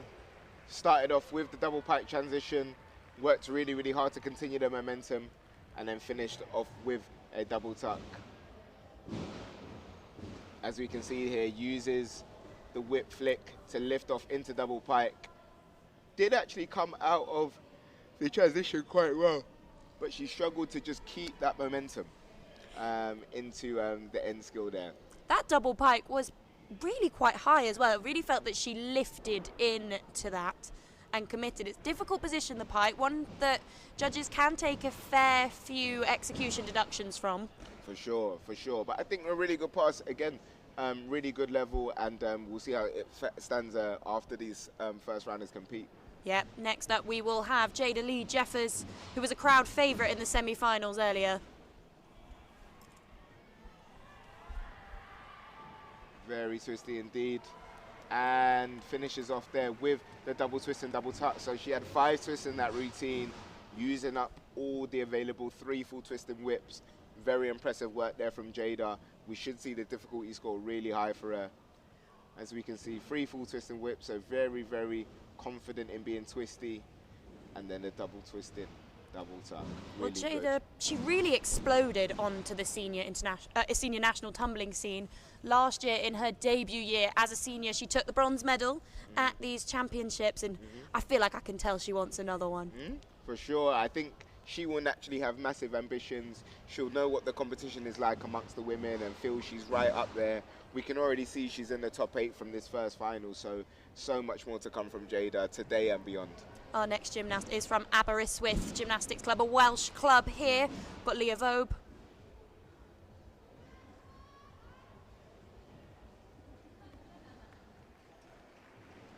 Lovely work there. Full twist and double pike on the end. We'll have a look at the replay. Leah qualified in 7th for this final. Really strong in the whips, really building up that momentum, and then finishes off with the full twist and double pike. Quite the step on landing, but buoy it back and manage to land in the yellow, which is really important as well. Really strong pass. Well, we can see Jada Lee Jeffers' score has just come in there, and it's exactly the same as her qualification score, so she's been very consistent. For sure, for sure, for sure. Now the gymnast that everyone has been waiting for, it's Megan Kealy, fresh off World Games success. Good full twisting puck into a full twisting pike. Really, really difficult work there from Megan. A slight variation on the routine. I was speaking to her earlier today, and she said she may opt to use the full twisting tuck instead of the full twisting double straight. As we can see here, she had the legs bent, but really solid transition and picks up nicely into the full-in pike. So very impressive work from her. Absolutely. She really is showing why she's top class, why she's been at the top of the game for so long. Hopefully we'll get to see her again in an F2 final when the scores come in. Our next gymnast is Leah Tarrant, opting to go for a short sleeve leotard, the only of the gymnasts in this final to do so. Just personal preference. Indeed, it is a personal preference. It depends on how warm you are. Again, Leah using all of those full twisting whips. Oh, but unfortunately couldn't quite pick up and keep the momentum, and hence why she's fallen short on the landing scale, unfortunately. We'll take a look at the replay just to break it down a little bit further. When those full twisting whips are at the start of the routine, it's so hard to sort of keep building up momentum, and we can see Leah just fall prey there to that sort of lack of momentum. For sure, I think it's so difficult even connecting those full twisting whips. Again, it's something I never actually tried in my career. I was much too scared. But the fact that she's connecting them so well and was just a little bit unlucky on the ending, I think is really impressive anyway. So it's brilliant. Yeah, she absolutely did give it her all. Having qualified in 6, she needed to really commit, but we have our top 4 ready for the F2 finals. We've got Nana Oppon from Milton Keynes tying again with Megan Kealy. Dom, these judges are just teasing us now with 24.8. So many ties, but I'll keep saying it again and again. It's a testament to the consistency. Every flight so far, we're hearing from our comms team, the top 2 has been tied, but again, I think the judges are honestly lost for words at how consistent the finals are and how close the top 2 are. So I think it's testament to the gymnasts and all their hard work. Well, it does mean that we will see Nana Oppon, Megan Kealy, Bella Hall-Cooper and Alicia Evanson go again. Like the DMT and men's tumbling finals, they do have to compete a different pass. So like we mentioned earlier, those tactics come into play now. For sure, for sure. Again, we are going to see what the tactics have been like. We can always kind of gauge what they're like from whether a gymnast has gone up from their F1 score or down or stayed the same. I think that's always a good little judge mathematically to kind of see how difficult their routine was. So I think that's definitely something everyone should look out for. But again, I think the best way to learn everything is always to watch. So stay tuned in for F2. I'm really excited to see what they can produce. Absolutely, it won't be too long. The gymnasts get another warm-up pass before they compete. but they'll be underway very, very shortly.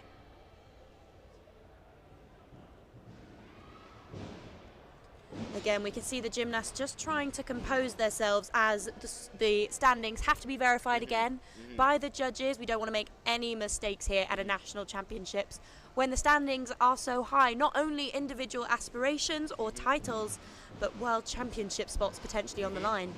But here we are, we're ready to welcome Alicia Evanson back to the track. Here we go. The final four. Really excited for this final. She is in 4th position with 23.4. Can she boost her way up into the medals? Amazing work there. A beautiful transition. A double straight with the split leg.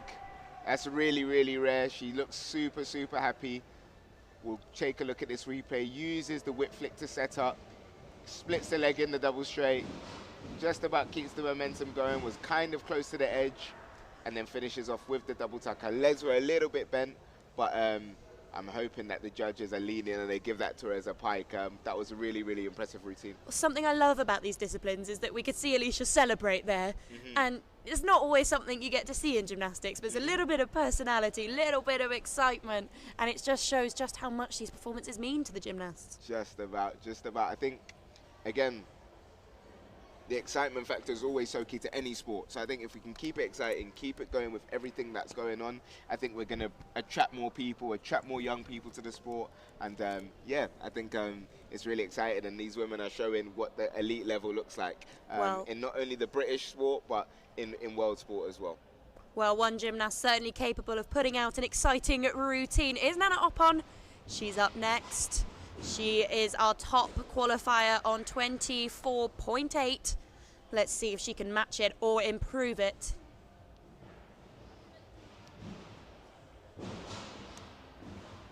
She got a silver medal last year and she'll be looking to topple former world teammate Megan Kealy.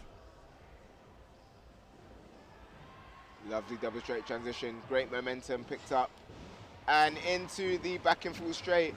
World-class routine there from Nana. Very, very high difficulty. Kept up all of the momentum. Really good routine. Sets off with the round off, hits the flick. Double straight, pushes on, great momentum. And back in full straight to finish off. And she perhaps is a gymnast that doesn't necessarily exude her emotions like Alicia did, but as she turns away from the camera, we can see a little fist bump.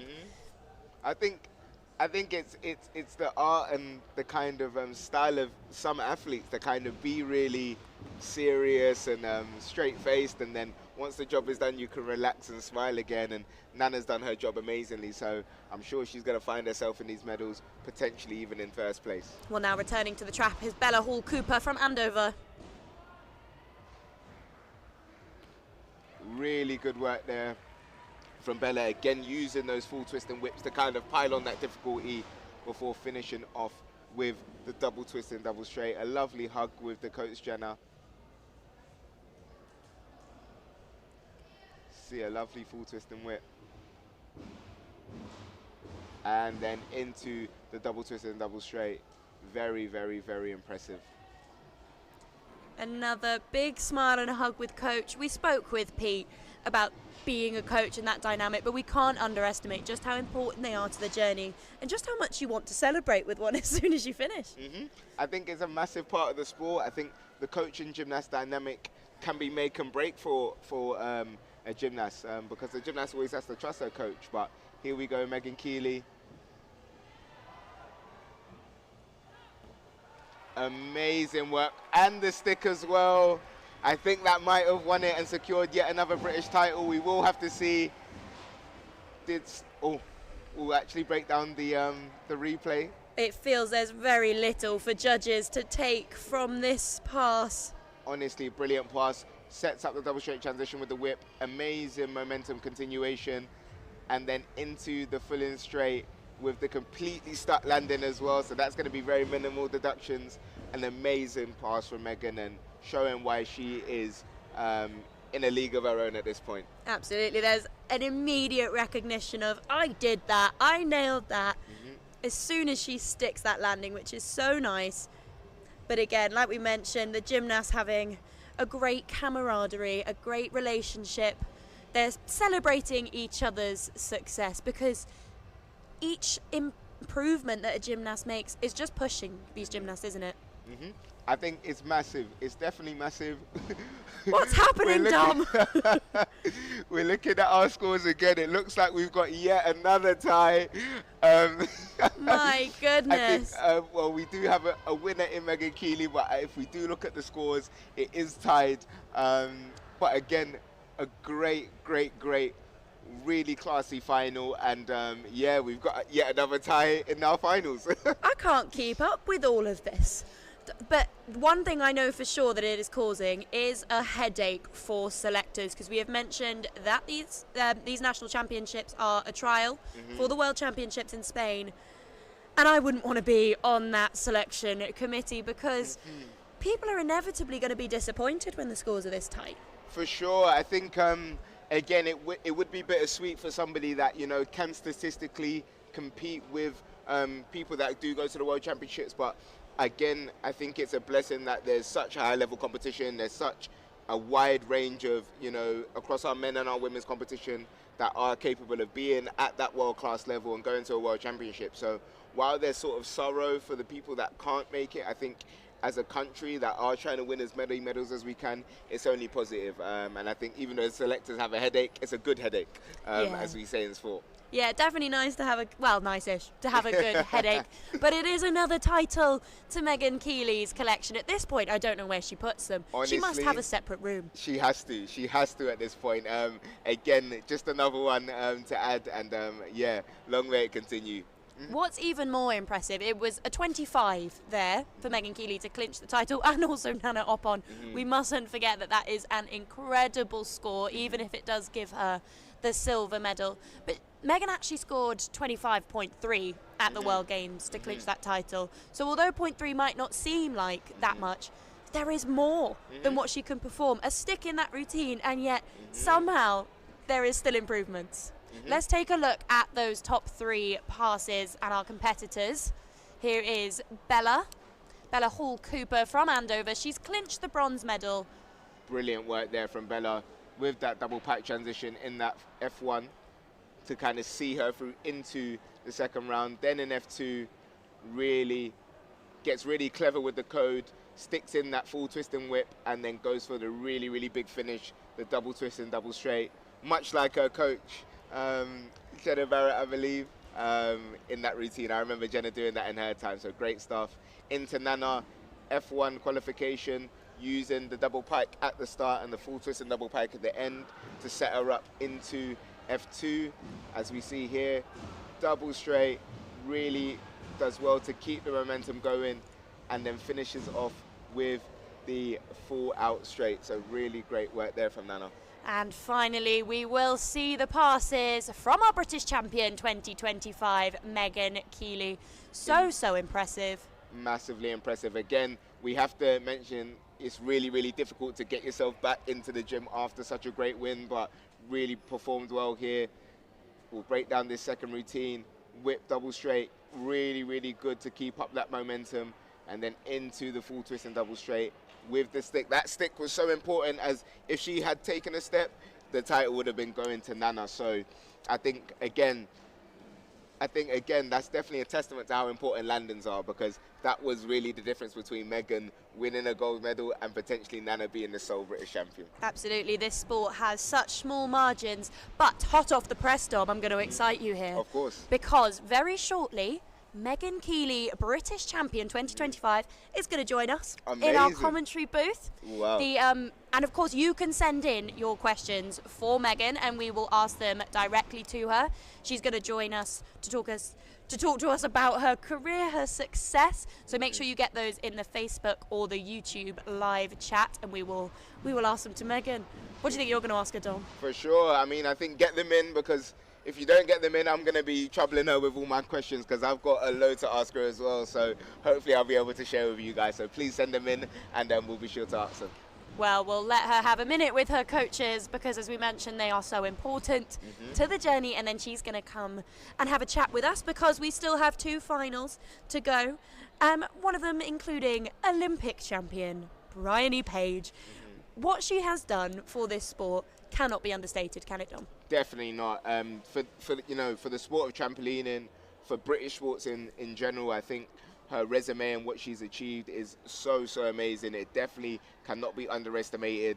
I think even when you break down those medals in isolation, all of the hard work and the preparation to get those spots, I think sometimes people even underestimate the journey it takes to actually even get those spots at the Olympics. It almost feels like a medal itself to actually be there, but then you actually have to go on and win a medal, which Bryony has done 3 Olympic Games in a row. It's definitely a testament to her consistency, her ability to cope under pressure, and also her straight class on the trampoline. She's honestly a superb athlete and a lovely person as well. Oh, she absolutely is a lovely, lovely person. Well, we and the entire crowd will be looking forward to her. She's going to be competing against a guest gymnast in Hikuri Mori, who is 6 times world champion, another gymnast that has just elevated the sport. It's going to be quite the battle in that women's senior trampoline final.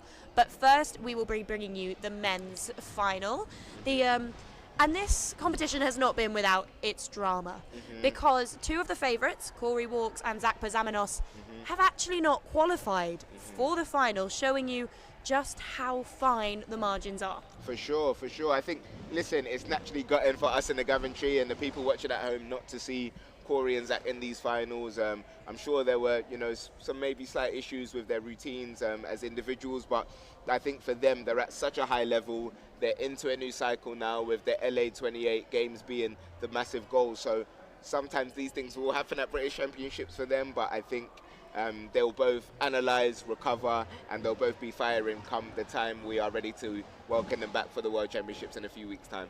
Absolutely. A lot of our British senior gymnasts have also had a packed schedule recently. Both Zach and Corey competed at the World Games in the synchro competition, where I believe they came 6th. But also in the past 2 weeks, it's a bit like British Gymnastics. It's just been on a European tour. They've been competing at the Cottbus and Varna World Cups.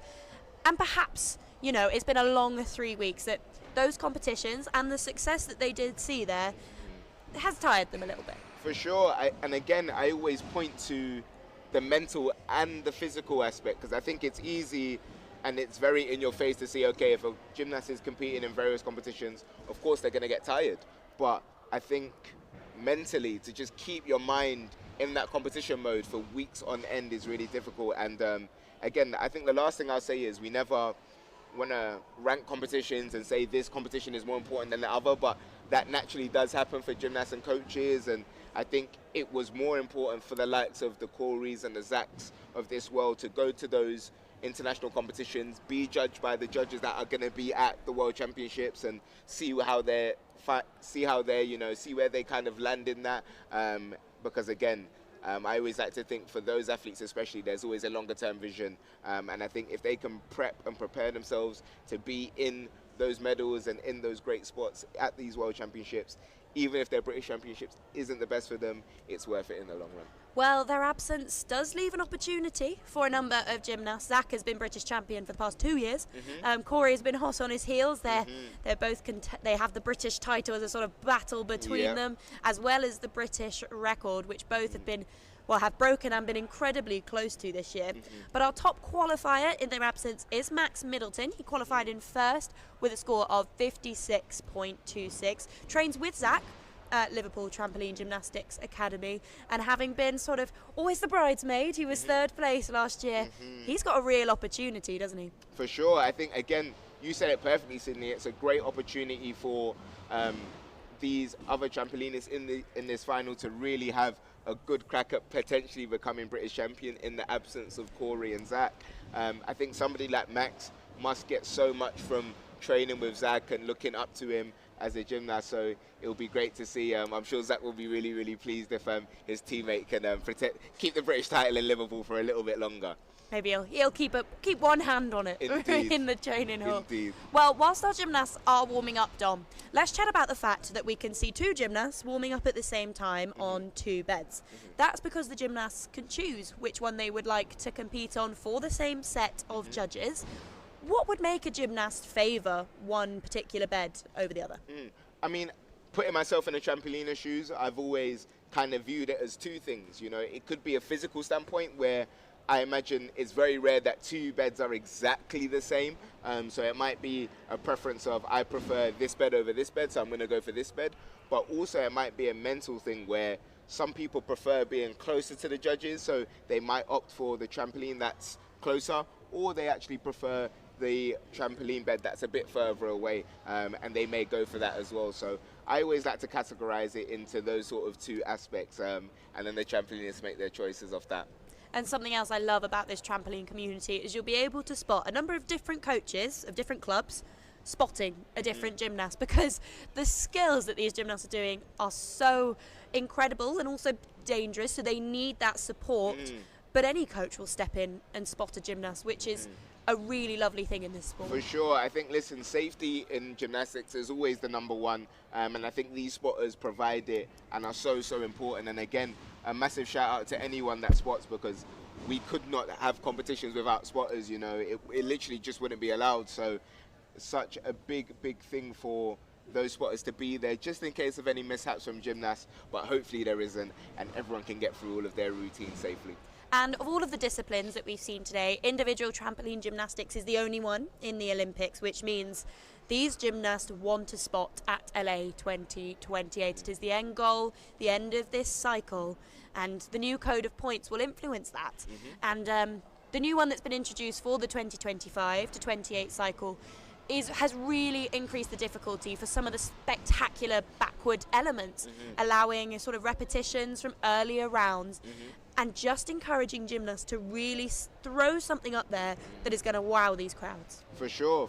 I think, again, these new code of points, the main reason they get brought in is to try and push the sport, to keep it fresh, to keep gymnasts thinking and coaches thinking, and I think it works. I think if you look across all of trampolining, the routines are getting harder, just because everybody's really trying to take advantage of these new code of points. So it's making for a great competition for all of us. Well, our first competitor to see if he can capitalise on that new code of points is Murray Findlay from Sparta Trampoline Club.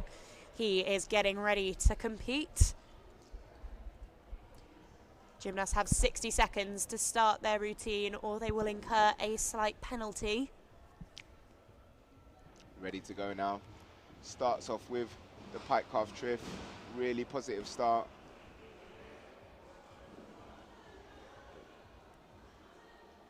Double pike in there, pike Rudy out, into the half in, half out tuck, pike half out, into the full straight, and finishes. Oh, very unfortunate there with the out bounce. That will be a deduction.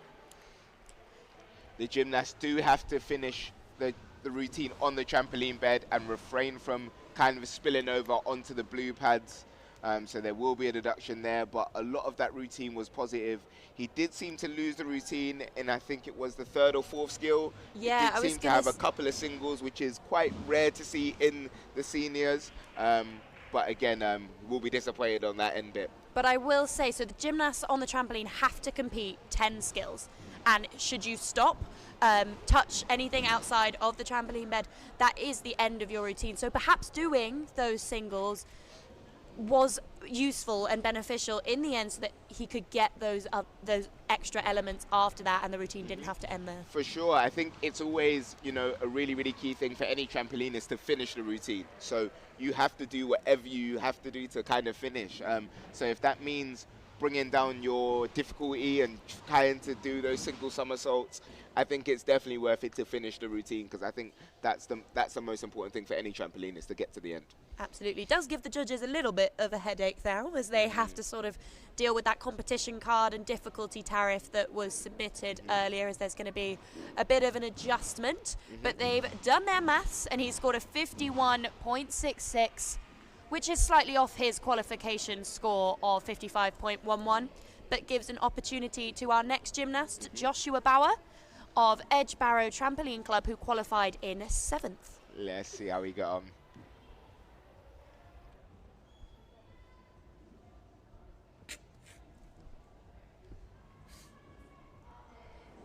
Joshua just preparing to start his routine. Here we go. Starts off with the tuck drift into the pike Rudy out, half in, half out tuck, tuck Rudy, double pike, into the double tuck front half, half in, half out pike, pike half, and then into the double twist and double straight. Really good and solid routine there in the second part of our men's final. Yeah, very impressive for the gymnast who qualified in 7th there. There are so many elements that are really important in a trampoline routine, and you can't help but feel that Joshua just executed that well. Really, really well. As we can see, plenty of lovely shapes.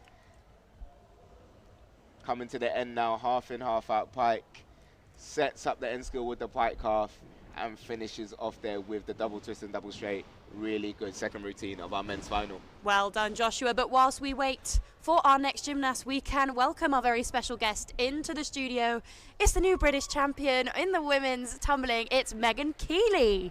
Let's get you in, Megan, just before our next gymnast competes.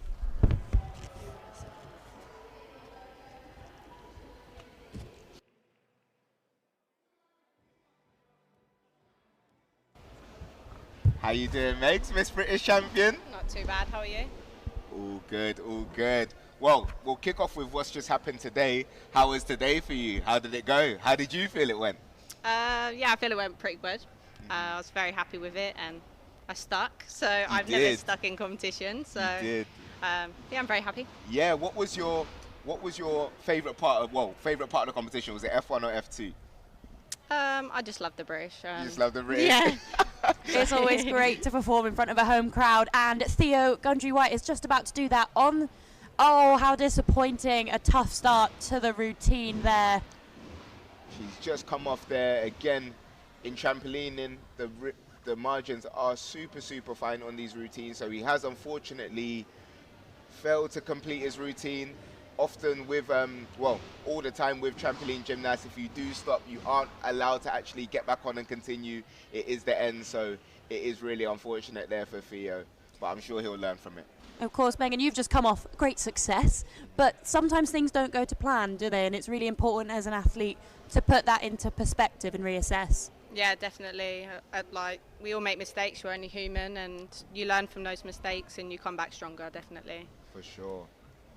Well, our next gymnast has chosen to compete on the bed closest to the judging panel. Not something you get to choose in tumbling. You're given your track and you compete on it.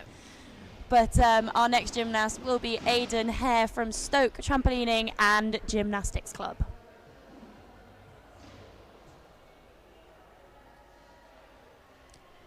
Aidan qualified in 6th position. Really high in the out bounces, or in the in bounces, I should say. The camera's having to pan right the way out. Starts off with the tuck drift, straight back, into the pike Rudy out, double pike, tuck Rudy, into the double tuck, really maintaining the height. Pike half out, into the half out tuck, tuck half out to set up. The half in, Rudy out tuck, really great routine there. Stayed on the bed, really maintained the height of the routine as well. Quite the impressive run out. Yeah, real good effort there from Aidan, who qualified in 6th. He'll be looking to boost his way up, given sort of the disappointment from the routine before him.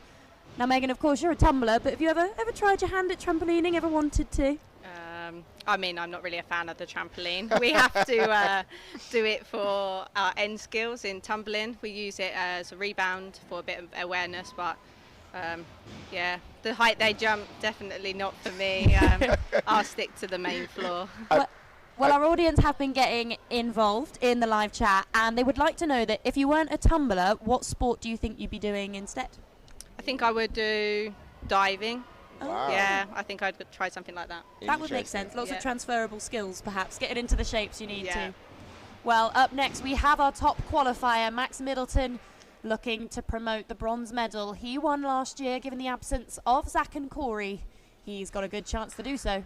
Starts off with the triv pike into the half in, half out tuck, into a triv tuck, half in, half out pike. Always had to slightly adjust there, but he's managed to stay on the bed.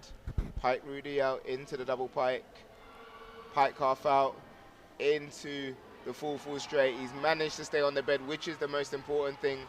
Really impressive there. Had 2 trifs, all doubles. Oh, he's given us a little dance at the end as well.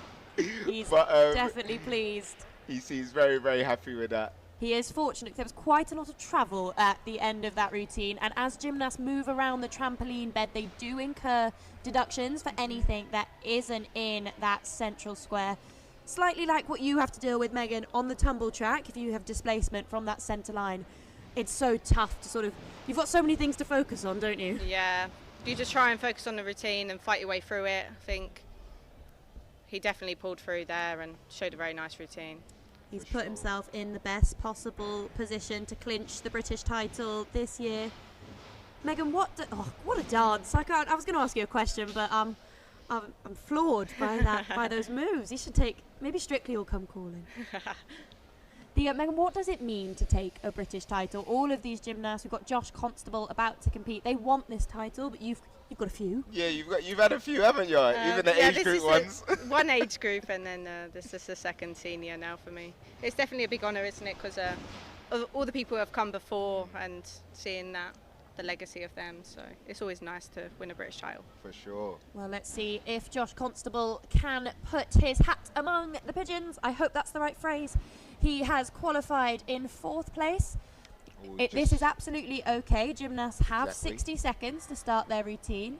If he does take longer than that, he will incur a slight penalty, but sometimes that's worth it to actually get the routine going, isn't it, Dom? For sure. I think making sure you're in the right place physically and mentally in these imbounces is important, and you hope that you do it within the time frame, but if you need a couple of seconds longer, if that's going to be the difference between a good routine and a bad routine, you would take it every time. So we actually saw Bryony Page do it at one of the World Cups she competed at. She incurred that penalty and actually helped to secure a medal, so definitely worth it still.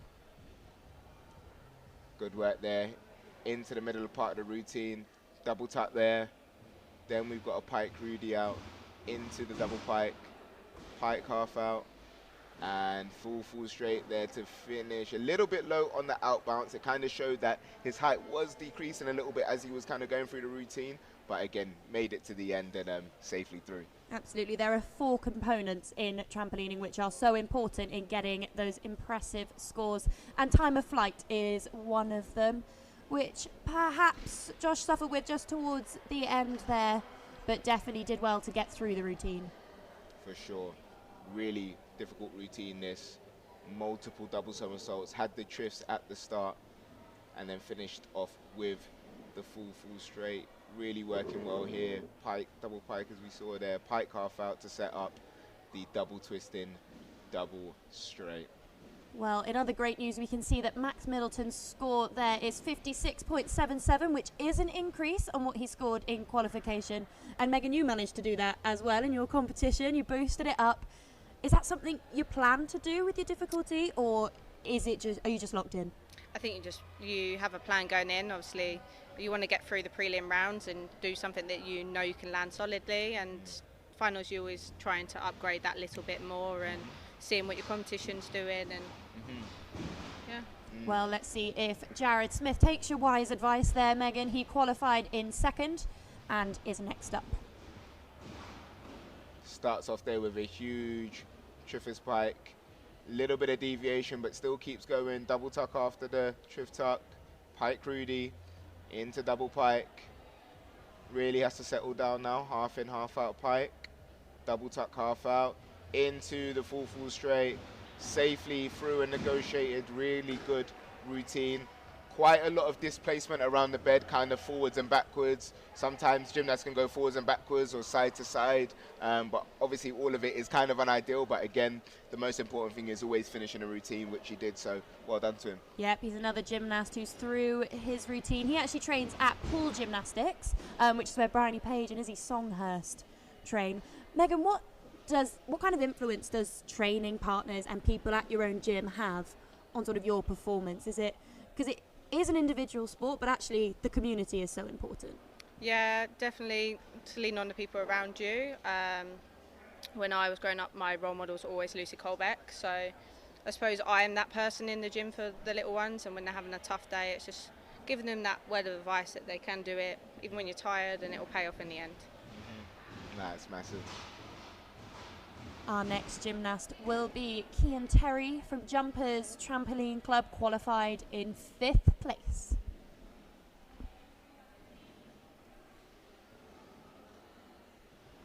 Again, starts off with the Triffers tuck, half in, half out pike. Full in, half out pike, double pike. Pike Rudy there, into double tuck. Double tuck Rudy, half in, half out tuck.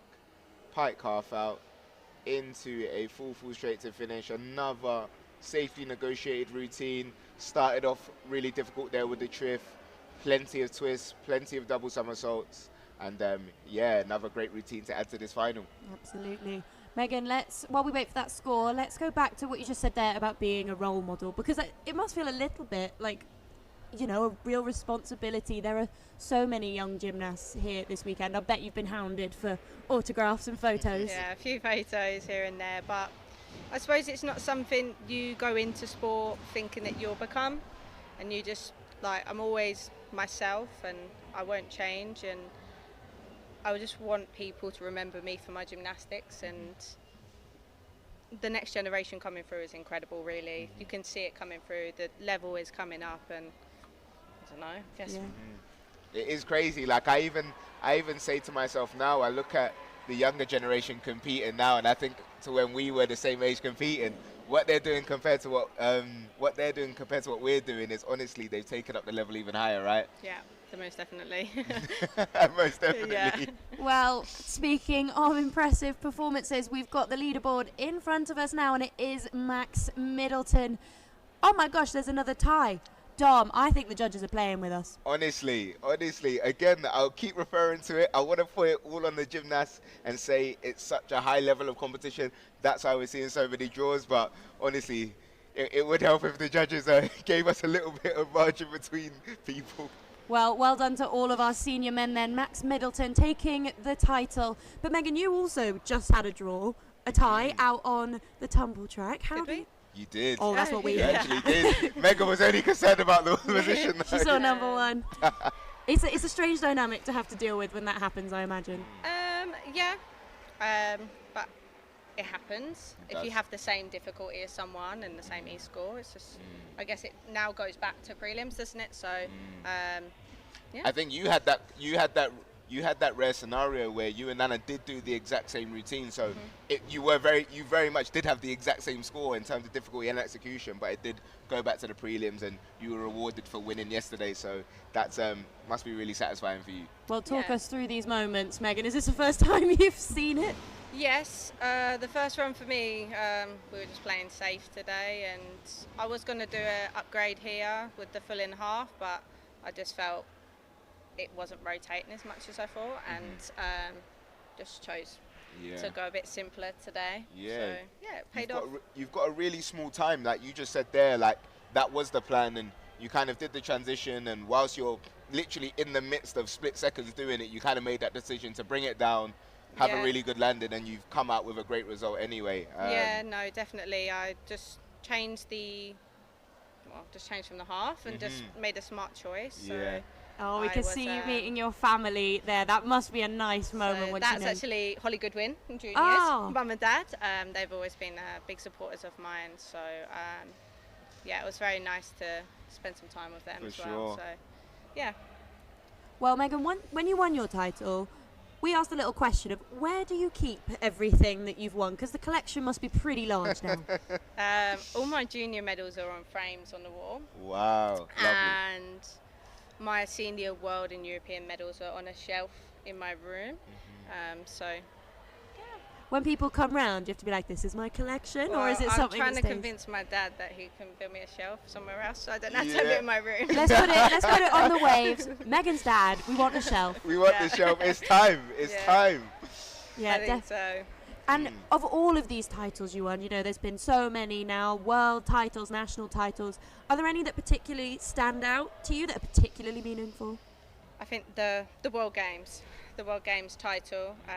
I didn't actually know I was the first British person in tumbling to win the World Games, so that was a very special moment, and closing the door from the previous World Games. I think it was everything and more for me, to be honest. So yeah.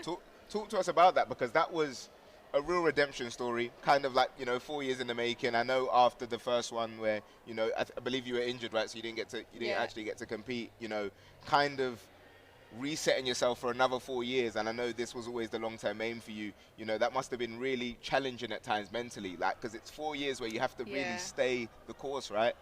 Well, my only goal was ever to compete at a World Games, and it was pulled away from me the day before. So that was really hard pill to swallow. And for 3 years, it was like, I'm in an iron. Do I try again?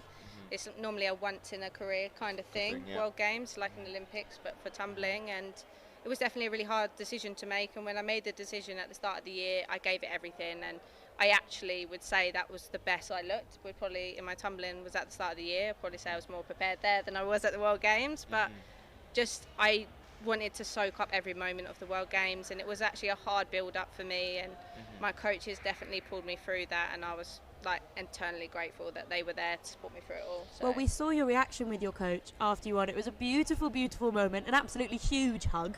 Yeah. A lot of tears. Yeah, lots of tears. She was the person that was stood next to me when I had the injury, and I was in the middle of the track and I couldn't walk, and that was her. It was her that went through that. It was her that was at the scan appointments and stuff like that. So she was definitely the one I leant on, and I think a lot of people don't know what actually happened there unless you were there. But it just meant so much that we could change it and show the world that no matter what, no matter how hard you're kicked down, if you have a dream, like, try and hold on to it, because you never know what's going to happen. So, yeah. Absolutely. And you've had so much success, not only over your career, but this season in particular and today. But the season isn't over. Are the worlds in sight? Are they something you want? Obviously, the World Games was incredible. Yeah. But trip to Spain, maybe? I hope so. I hope I can definitely help the team. I'm hoping to put out actually better upgrades there. I just will prepare now fully for it. I didn't want to peak too early at the British, but I will be putting out some bigger routines there. So the graph will start now, as long as my name comes out on that list. But definitely just want to help the team. We've got a new team more than likely coming through, lots of new names, and it'll be good for the next generation, because my career is not going to last forever now, and it will be interesting, but I'm just taking it one day at a time. Well, of course, after that World Games success as well, you mentioned to us earlier that you had a bit of a break, which is actually, we were saying, so needed. Did you enjoy your time off, and how was it getting back into the gym? I think it was the biggest high in the world, and then I then didn't know what to do with myself. Like, I had this one goal to compete at World Games, and I just blew my mind and exceeded it, and just I was like, what happens now? Yeah, what happens now? Yeah. You come home and it's like, oh, it's just back to normal now. Yeah. Your dad hasn't built a shelf yet. So. He threw me a pie. So. Oh, okay, we'll take He's that. doing his bit. Yeah. Okay, well, as we welcome our gymnasts for the senior final of the day, it's the women's senior trampoline final. But we'll welcome them in, and they'll have some time to walk up. So, Megan, we have some final questions that have been coming in. Firstly, do you have any lucky charms or superstitions before competing?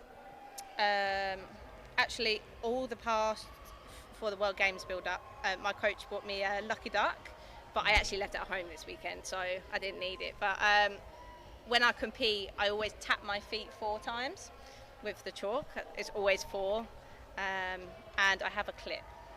Oh. It's a really old clip. It is ratty, but Oh, you can show. Oh, If it I've had works. it for a long time. Go on, you can show the camera. We're in vision now. Let's see the clip. It's all faded now, but That's it. let's hope I don't lose the We clip. won't let I you haven't lose No, got them. please, never, So, never. I've had that since junior European. Wow. So, yeah. 26. Wow, Yeah. you've got that for some time. I know. It stays in the drawer when it It goes does. The away. No, you longevity can't. of You that can't clip. lose it. Yeah, can't lose that one. So, yeah. They are some Yeah. good superstitions, to be fair. Great question. And finally, we heard Dom and Pete's earlier, but what is your go-to hype song before competing? It's actually a song called Superstar, and I don't know who it's by, but I put it on one of my montages for Superstar. 2023. Ooh, we're Lupe testing Fiasco? Dom. Or maybe. Nah, like, does it go if you? Oh, yeah, yeah, that one. Lupe Fiasco. Yeah. Right, 5 minutes before I compete, that's the last song I listen I to, like and that. then I take my headphones off because I can't listen to music when I compete because Yeah. I get distracted. So, Mhm. yeah, just before I get on the track to warm up, that's the last song, and it I has like that been one. actually since 2023 Worlds. Yeah, I love so, that one. yeah. Very relevant to yourself. Yeah, so it I love just, that. like, That's gets the me in the last one. zone. It's a bit smoothing. It helps me calm my nerves. So Exactly. yeah. Amazing. And it seems like you're quite a tight group of gymnasts out there, but obviously that moment where you're all competing against each other must be difficult to navigate friendships and competition. Yeah, I think in tumbling we've definitely, like, teams changed, but we've always been tight teams, always been like a family, and our national coaches always have stated to us that team is first, team is most important results, so I think that plays a big part, and yes, we are competing against each other, but you all work just as hard as each other, and you know what they're feeling, and sometimes you need someone to pick you up as well, so I think that's the most important thing about teammates, really. For sure. Well, everyone was very excited to see you compete today, Megan, after your success, but we're about to welcome Bryony Page, MBE, to the competition floor. We can see her warming up. She's another gymnast who's shown longevity like you. How did you spend much time around Bryony? You went to the World Games together. What's she like as a person and a competitor? I would say Bryony's lovely. I think we won our first individual worlds on the same worlds, Wow. senior. So that was nice, and she was speaking to me like when we first did that, like how do you deal with the pressures of coming back from it? It's just like this unknown pressure, but I think she's doing incredible, and she's showing fantastic results. She's world, European and Olympic champion. I mean, it doesn't get any better than that. But she's just genuinely a lovely person, and we sat at the airport playing games and stuff. Like, you wouldn't know that she's an Olympic champion, and yeah, she's great. She does love a card game. I've heard yeah, this. she does. She has some random card games, but they're great fun and they pass the time. So yeah. Very, very fair. Well, this competition will be getting underway very shortly. Our gymnasts are just warming up. Talk us through that sort of pre-competition mindset you need to get yourself in, Megan. I know you're not getting up on a trampoline anytime soon, so it might be slightly different. But that feeling of you need to go, you need to perform, what's going through your head? I think it's especially like being from the warm-up hall into the competition arena. The equipment, although it's the same brand, it's always slightly different depending on the flooring. So I think it's just feeling that equipment and just getting yourself as prepared as you can be for what you set out to do, and just settling those nerves and getting it out before you put your hands up, I guess. I've got one. I've got a personal one. I see your week band. My recovery has been awful recently. Yeah. What are your top recovery tips that you do daily in Well, your I'm actually routine? on a 92% recovery 92. today. I'm not even going to tell you mine. I'm in the red. I mean, for anyone that has Whoop, you will know the red is bad. Yes. I love my Whoop. I love it as Especially at my age. It's definitely about recovery. I Norma Teched last night. Oh, yeah. Norma Teched last night, and I was in bed at like early. So yeah, nice. I was definitely. I think it's just Yeah, sleep is a massive the most thing, important thing. and hydration. Yeah, for sure. Hydration and HRV, I think. Yeah, Upping that yeah. HRV and keeping as much stress out of your system as you can is definitely. Definitely what you need to do. That's I definitely could work on my sleep and hydration. Yeah. Because I don't even remember the last time I was in the green. It's bad. You need to It's get bad. yourself a little Stanley Cup. I do it for sure. We'll get you in prime shape Send in us no the time, link. Dom. Send us the link for it. Yeah. Well, Megan, what do you do to relax? Because being an athlete, it is intense. It's high pressure. You have to perform. So taking that time to relax and really enjoy yourself is so important. Yeah. Well, before I compete, I normally lay on the floor, but I laid on 2 chairs with my feet against the wall today. Just try and like breathe in, breathe out, just like rest yourself. I actually like spending 1 day a week in my bed watching a series. Yeah. Listen. I just need Keep it simple. And magnesium baths at night. Oh, okay. Okay. I find really help, especially with training, especially in the lead up to Yeah, comp. yeah. Just helps that little bit more. So Epsom salt and magnesium baths. Yeah, so yeah, for sure. yeah. Those little 1%, eh? Yeah, just little a little 1%. bit. The recovery in Come the green. on. That's There's it. like a whoop Get in the battle going green. on here. Well, our senior women are still warming up. Any spectators that are wondering why it might be going on slightly longer than normal is because this final is actually going to have more competitors than 8. And that's because we have 3 guests in this final. Guests are welcome to compete. They won't be in the running for medals. So we have Hikari Mori from Japan, Vanula Mulholland from Ireland, and Louise Cox from Ireland.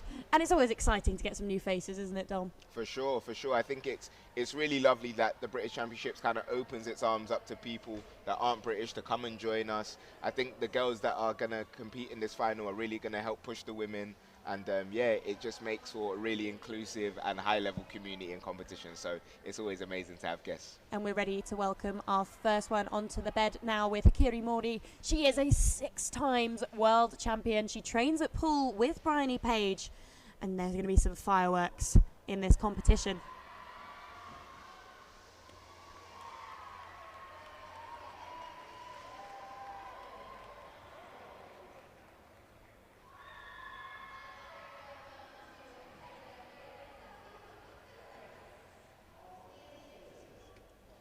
Really great start here.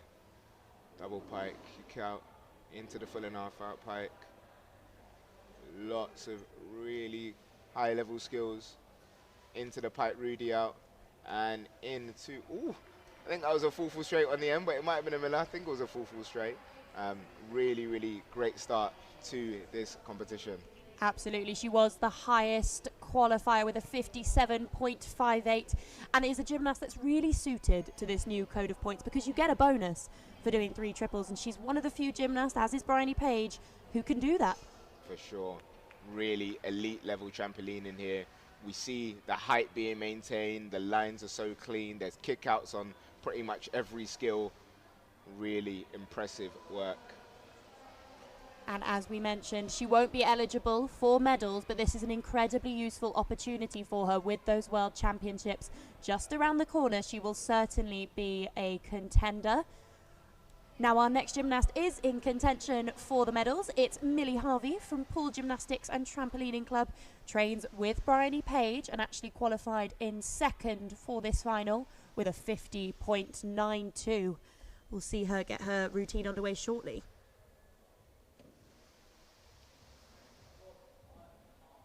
Using those imbounces to get that height and establish that height.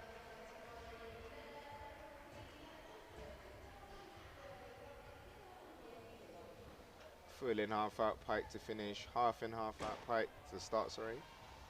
Into the double pike. Tuck Rudy there. Oh, a little bit of move. Ah, too much movement, unfortunately, on that last skill.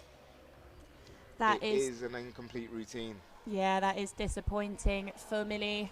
Her score will end on the skill before will end on the skill before she unfortunately sat down. Tough for Millie because she's had a pretty successful season. She's actually at Bournemouth University and she took Bucks Gold this year, so she will have had higher aspirations, and we could see that frustration there. For sure. Just got the angle slightly wrong. Again, like trampolining, like tumbling, like DMT, if the angles of the body are slightly off, it could be catastrophic.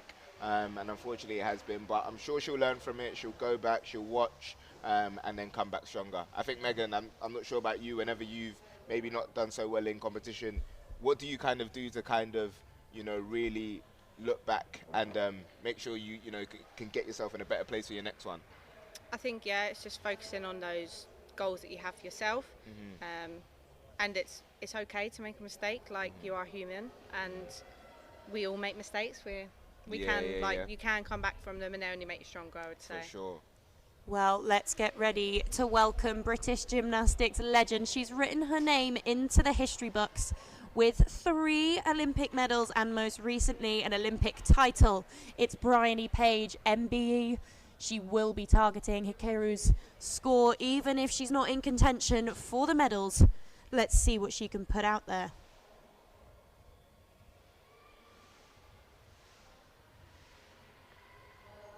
Excellent height on that pike triff, into the tuck triff, half in, half out tuck. Doing well to try and maintain that height. Has lost a little bit, but the lines are still beautiful. Pike half out, into the full straight. Really lovely routine there from Bryony. Was just the 2 triffs, but still very, very impressive. Yep, she won't get that bonus, but the most important thing is that she is through the routine. There wasn't too much horizontal displacement. She's had a packed schedule over the past 2 weeks competing at the Varna and Cottbus World Cup, where she did come home with medals, but this is probably the title she was eyeing up, wasn't it? For sure. She scored a 56.2 in qualification. And she's definitely a fan favourite. The crowd very much enjoyed that one. She has to be. She has to be, again, an elite competitor, somebody who has really written her name, for me, not just in trampolining, not just in gymnastics, but British sport. How many British Olympians can say they've got 3 Olympic medals? I'm not sure how many, but it can't be too many. It's such an elite accomplishment that shows so much longevity and consistency. Absolutely. Our next gymnast on the trampoline in this final will be India Marshall from Cardiff and Met Gymnastics and Trampoline Club, which is a club we've not seen that much for. She's representing Wales and she qualified in 6th position with a 50.02. So let's see what India can put out there in this final.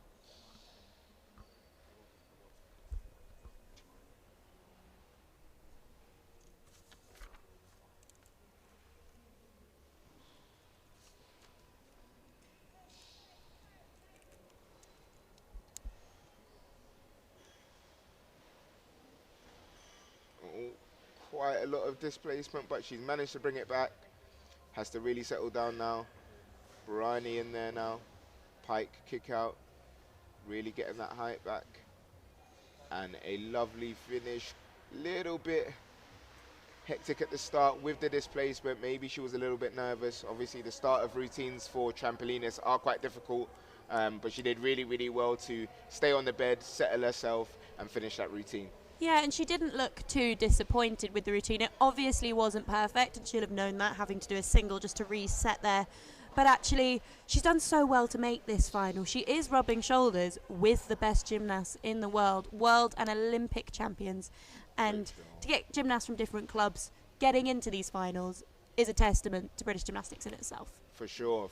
And again, I think it's so important. I feel like, especially in gymnastics, it's not always about the medals. Everyone's got their own personal goals, whether it's to finish a routine, hit a score, even to get to the competition might have been a real struggle, so you just want to compete.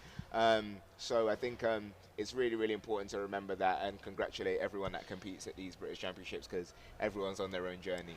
Absolutely. Whilst we wait for our next gymnast, who is again a guest gymnast from Gymnastics Ireland, Louise Cox, we can see that Bryony Page's score has come in at a 54.7, which is down on her qualification, and she'll have a wait now to see if it's enough to secure her the British title. Bit of a shock to see the score come down when it did appear a really clean routine. It is, and I think it's fine margins, right? There could have been, I think in trampoline gymnastics, where there's so many different elements of the score, even if the difficulty might look the same, it might be slightly down on execution or time of flight, which is a matter of seconds as well. So it's so many different aspects. So, but still very, very high level, even if there is a slight drop off. Absolutely. Well, let's see what Louise can put out there. She did have the 4th highest score in qualifications.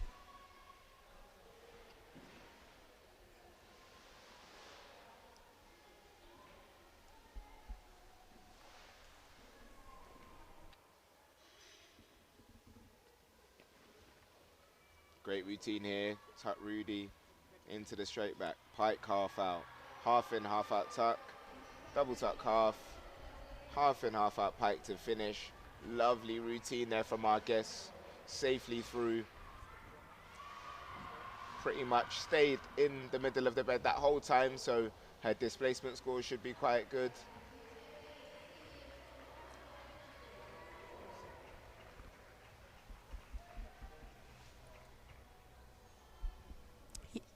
Yeah, great to see Louise do well there.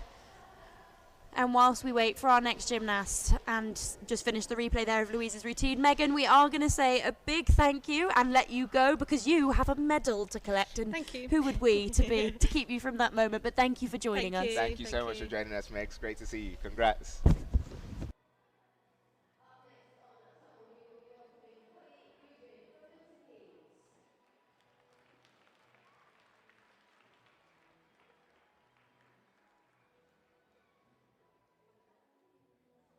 She qualified in 8th position with a 49.58.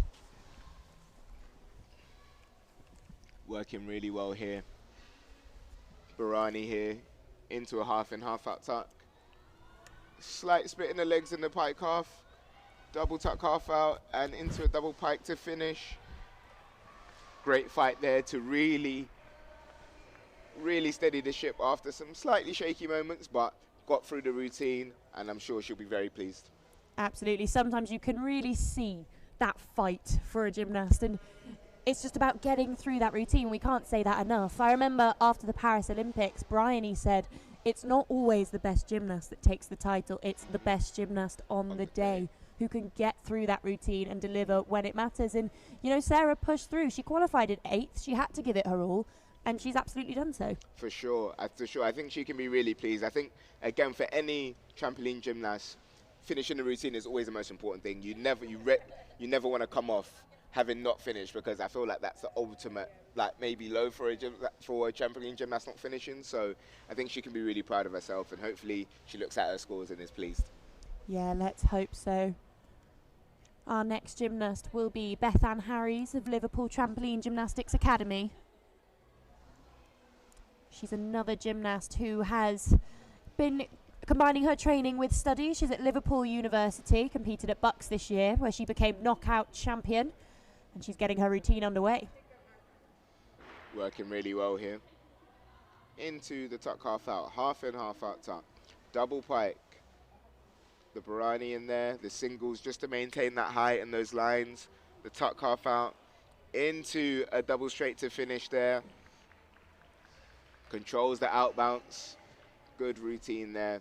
Really use those single somersaults to just steady the ship. I think sometimes using those single somersaults, even though they are less difficult, it can allow a gymnast to just compose themselves, to get back some height if they need to have a big finish. So a good routine there, solid routine. And Beth Ann did have pretty good height there. She was, as we said earlier, it is a composition of 4 different elements, and you do need to nail all 4 in order to get those scores up into the high 40s and 50s. For sure. But great work there. The double straight to finish.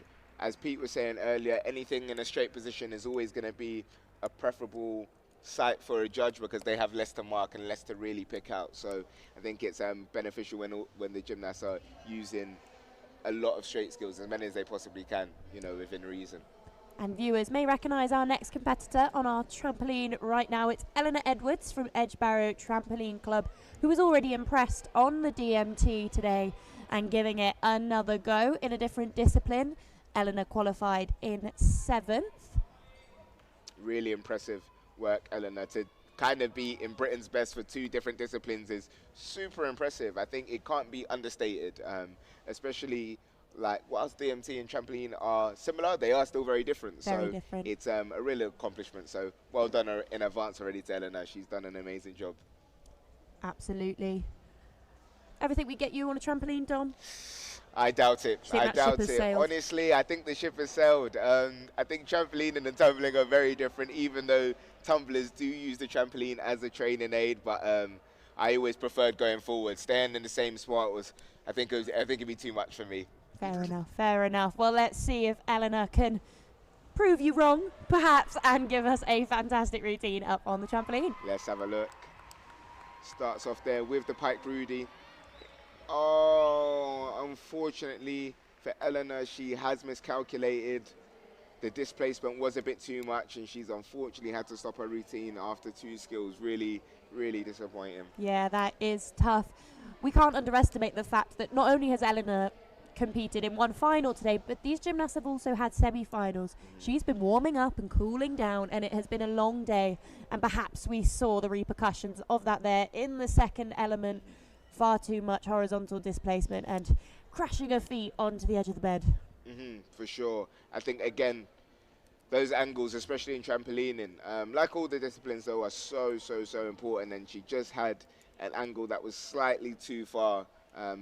But I'm sure she'll look back, watch it, analyse what she's done, and just come back stronger. Well, her short routine does mean we get underway very, very quickly with Jada Porter. Really impressive there, filling Rudy straight. Pike, kick out, into the Barani, into the double pike. Has to work really hard to stay on the bed. Works the pike half, into the full straight. Great work there. Had to, again, work really hard to stay on the bed. Was quite a lot of displacement, which the judges will pick up on, but managed to finish the routine safely. Yep, she did battle through, but perhaps a bit of disappointment there for the gymnast from Samwell Flyers, because she qualified in third with a fantastic routine in the semi-finals with a 50.9, but with that horizontal displacement and that sort of unforced single that we saw her sort of do to maintain the routine, perhaps that score is going to drop down just a little bit. I do expect it to, but again, I think it goes back to what Bryony said about who was the best on the day, and even though she hit such a great score yesterday, it is a 0-start final. Everyone does have to start from kind of, you know, from the start again. So yeah, it's unfortunate, but I'm sure there'll be some positives to take from it. Well, it's another gymnast from Pool Gymnastics and Trampoline Club now with Jessica Clark. She was 5th in qualifications with a 50.27. She's seen her teammates go ahead of her, and now it's her chance to perform.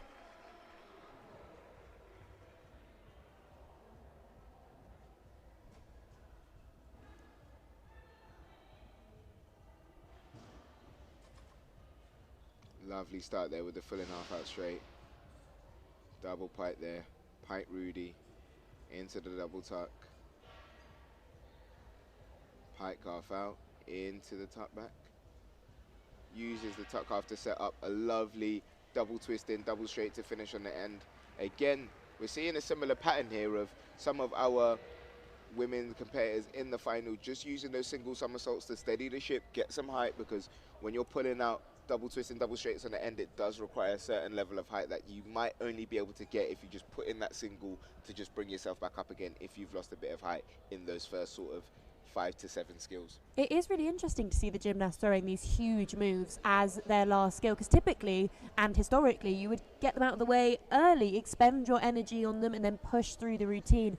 But knowing that you have a skill like that right at the end must be fairly daunting. I think daunting, but also exciting, because you almost give the judges, because I think people remember the first thing they saw and then the last thing that they saw, right? So if you can get that first routine to have, well, that first part of your routine to be big and then that last routine to be big, I think the judges will naturally go, oh, that was quite a fun routine, even if you do have a single in the middle. So I think it's almost playing a little bit of a trick on the judges whilst also getting the difficulty in there. Absolutely, perhaps a great shout. Well, she was just a tiny bit down on her qualification, but now we have our final guest competitor, Fionnuala Mulholland from Ireland. Great work there from Fionnuala. Tuck half out into the double pike. The Barani there into the half in, half out tuck. Double pike half out and into the full straight again to finish. Great work there from Fionnuala. We've seen a few double twists and double straights to finish that really show the quality of the final in this women's trampoline final. It was another routine that the gymnast did very well to get to the end of. Again, we saw quite a lot of sort of travelling around the trampoline. She will incur deductions for those, but fought through. And that feeling when obviously these gymnasts are flying so high in the air, when you can feel yourself moving across and know that you need to snap back, it's just another thing to think about, isn't it? For sure, but again, these ladies are definitely women of experience. They've been trampolining for, some of them, I imagine, 10 plus years. So I think they have that experience, and naturally in your training sessions you're always taught to really try and get through those routines, fight through them, because it all builds up that experience. And if you get to a competition and you do have that displacement, but you've worked on it in training, you're going to be in a better position to really navigate it on the day. And I think we are seeing the scores. We're going to verify those scores. As you will see the guest competitors in the standings. They won't be contending for the British title. Perhaps there's an open title going on. But Fanula did a great routine to end our competition. But again, it does appear that Bryony Page will take the British title. As we heard last year, she won the European, World, Olympic and British. She was holder of all four. Nice to get her hands on another one. And again, another great stepping stone in the build-up to potentially a very exciting World Championships. For sure, for sure. Again, I think for Bryony, especially at these events, it's not necessarily the medals that matter. It's more about the performance. But I think when you get both, when you get a medal as well as performing well, you can only be smiling. Definitely a worthy British champion, and hopefully it sets her up for a really successful World Championships in a few weeks' time. Absolutely, and a gymnast that we didn't see here this weekend is Izzy Songhurst, who's been competing with Bryony on the world circuit in Varna and Cottbus and doing really well and putting down some impressive scores. So she'll be another gymnast also from Pool Gymnastics and Trampolining Club who's going to be pushing for a spot at the Worlds, potentially an impressive performance. She did well at the Olympics last year, didn't quite make the final, but when you're training with someone like Bryony, there's a number of gymnasts in this final from Pool. Her caliber must just push you to do better. For sure, and I think it's a hand-in-hand partnership. So even though Bryony is probably the better trampolinist in terms of her resume skill set, I think she values Izzy just as much because Izzy keeps her on point, and she knows that if she doesn't perform, Izzy's ready to potentially really push her, maybe take us at the Olympics in a bit of a brutal way, but in a positive way, because competition breeds greatness, and I'd like to think there's a great competition as well as a friendship between those two. Well, we have certainly seen some great competition this weekend, topped off with another British title for Bryony Page, 6 fantastic senior titles. It really has been another phenomenal year of the JustGo Trampoline, Tumbling and DMT Championships here at Telford. I've been Sydney Davis, alongside me has been Dom Mensah. We have loved bringing you this action. Thank you for your questions, thank you for engaging with us, and hopefully we will see you again next year. See you soon all, take care.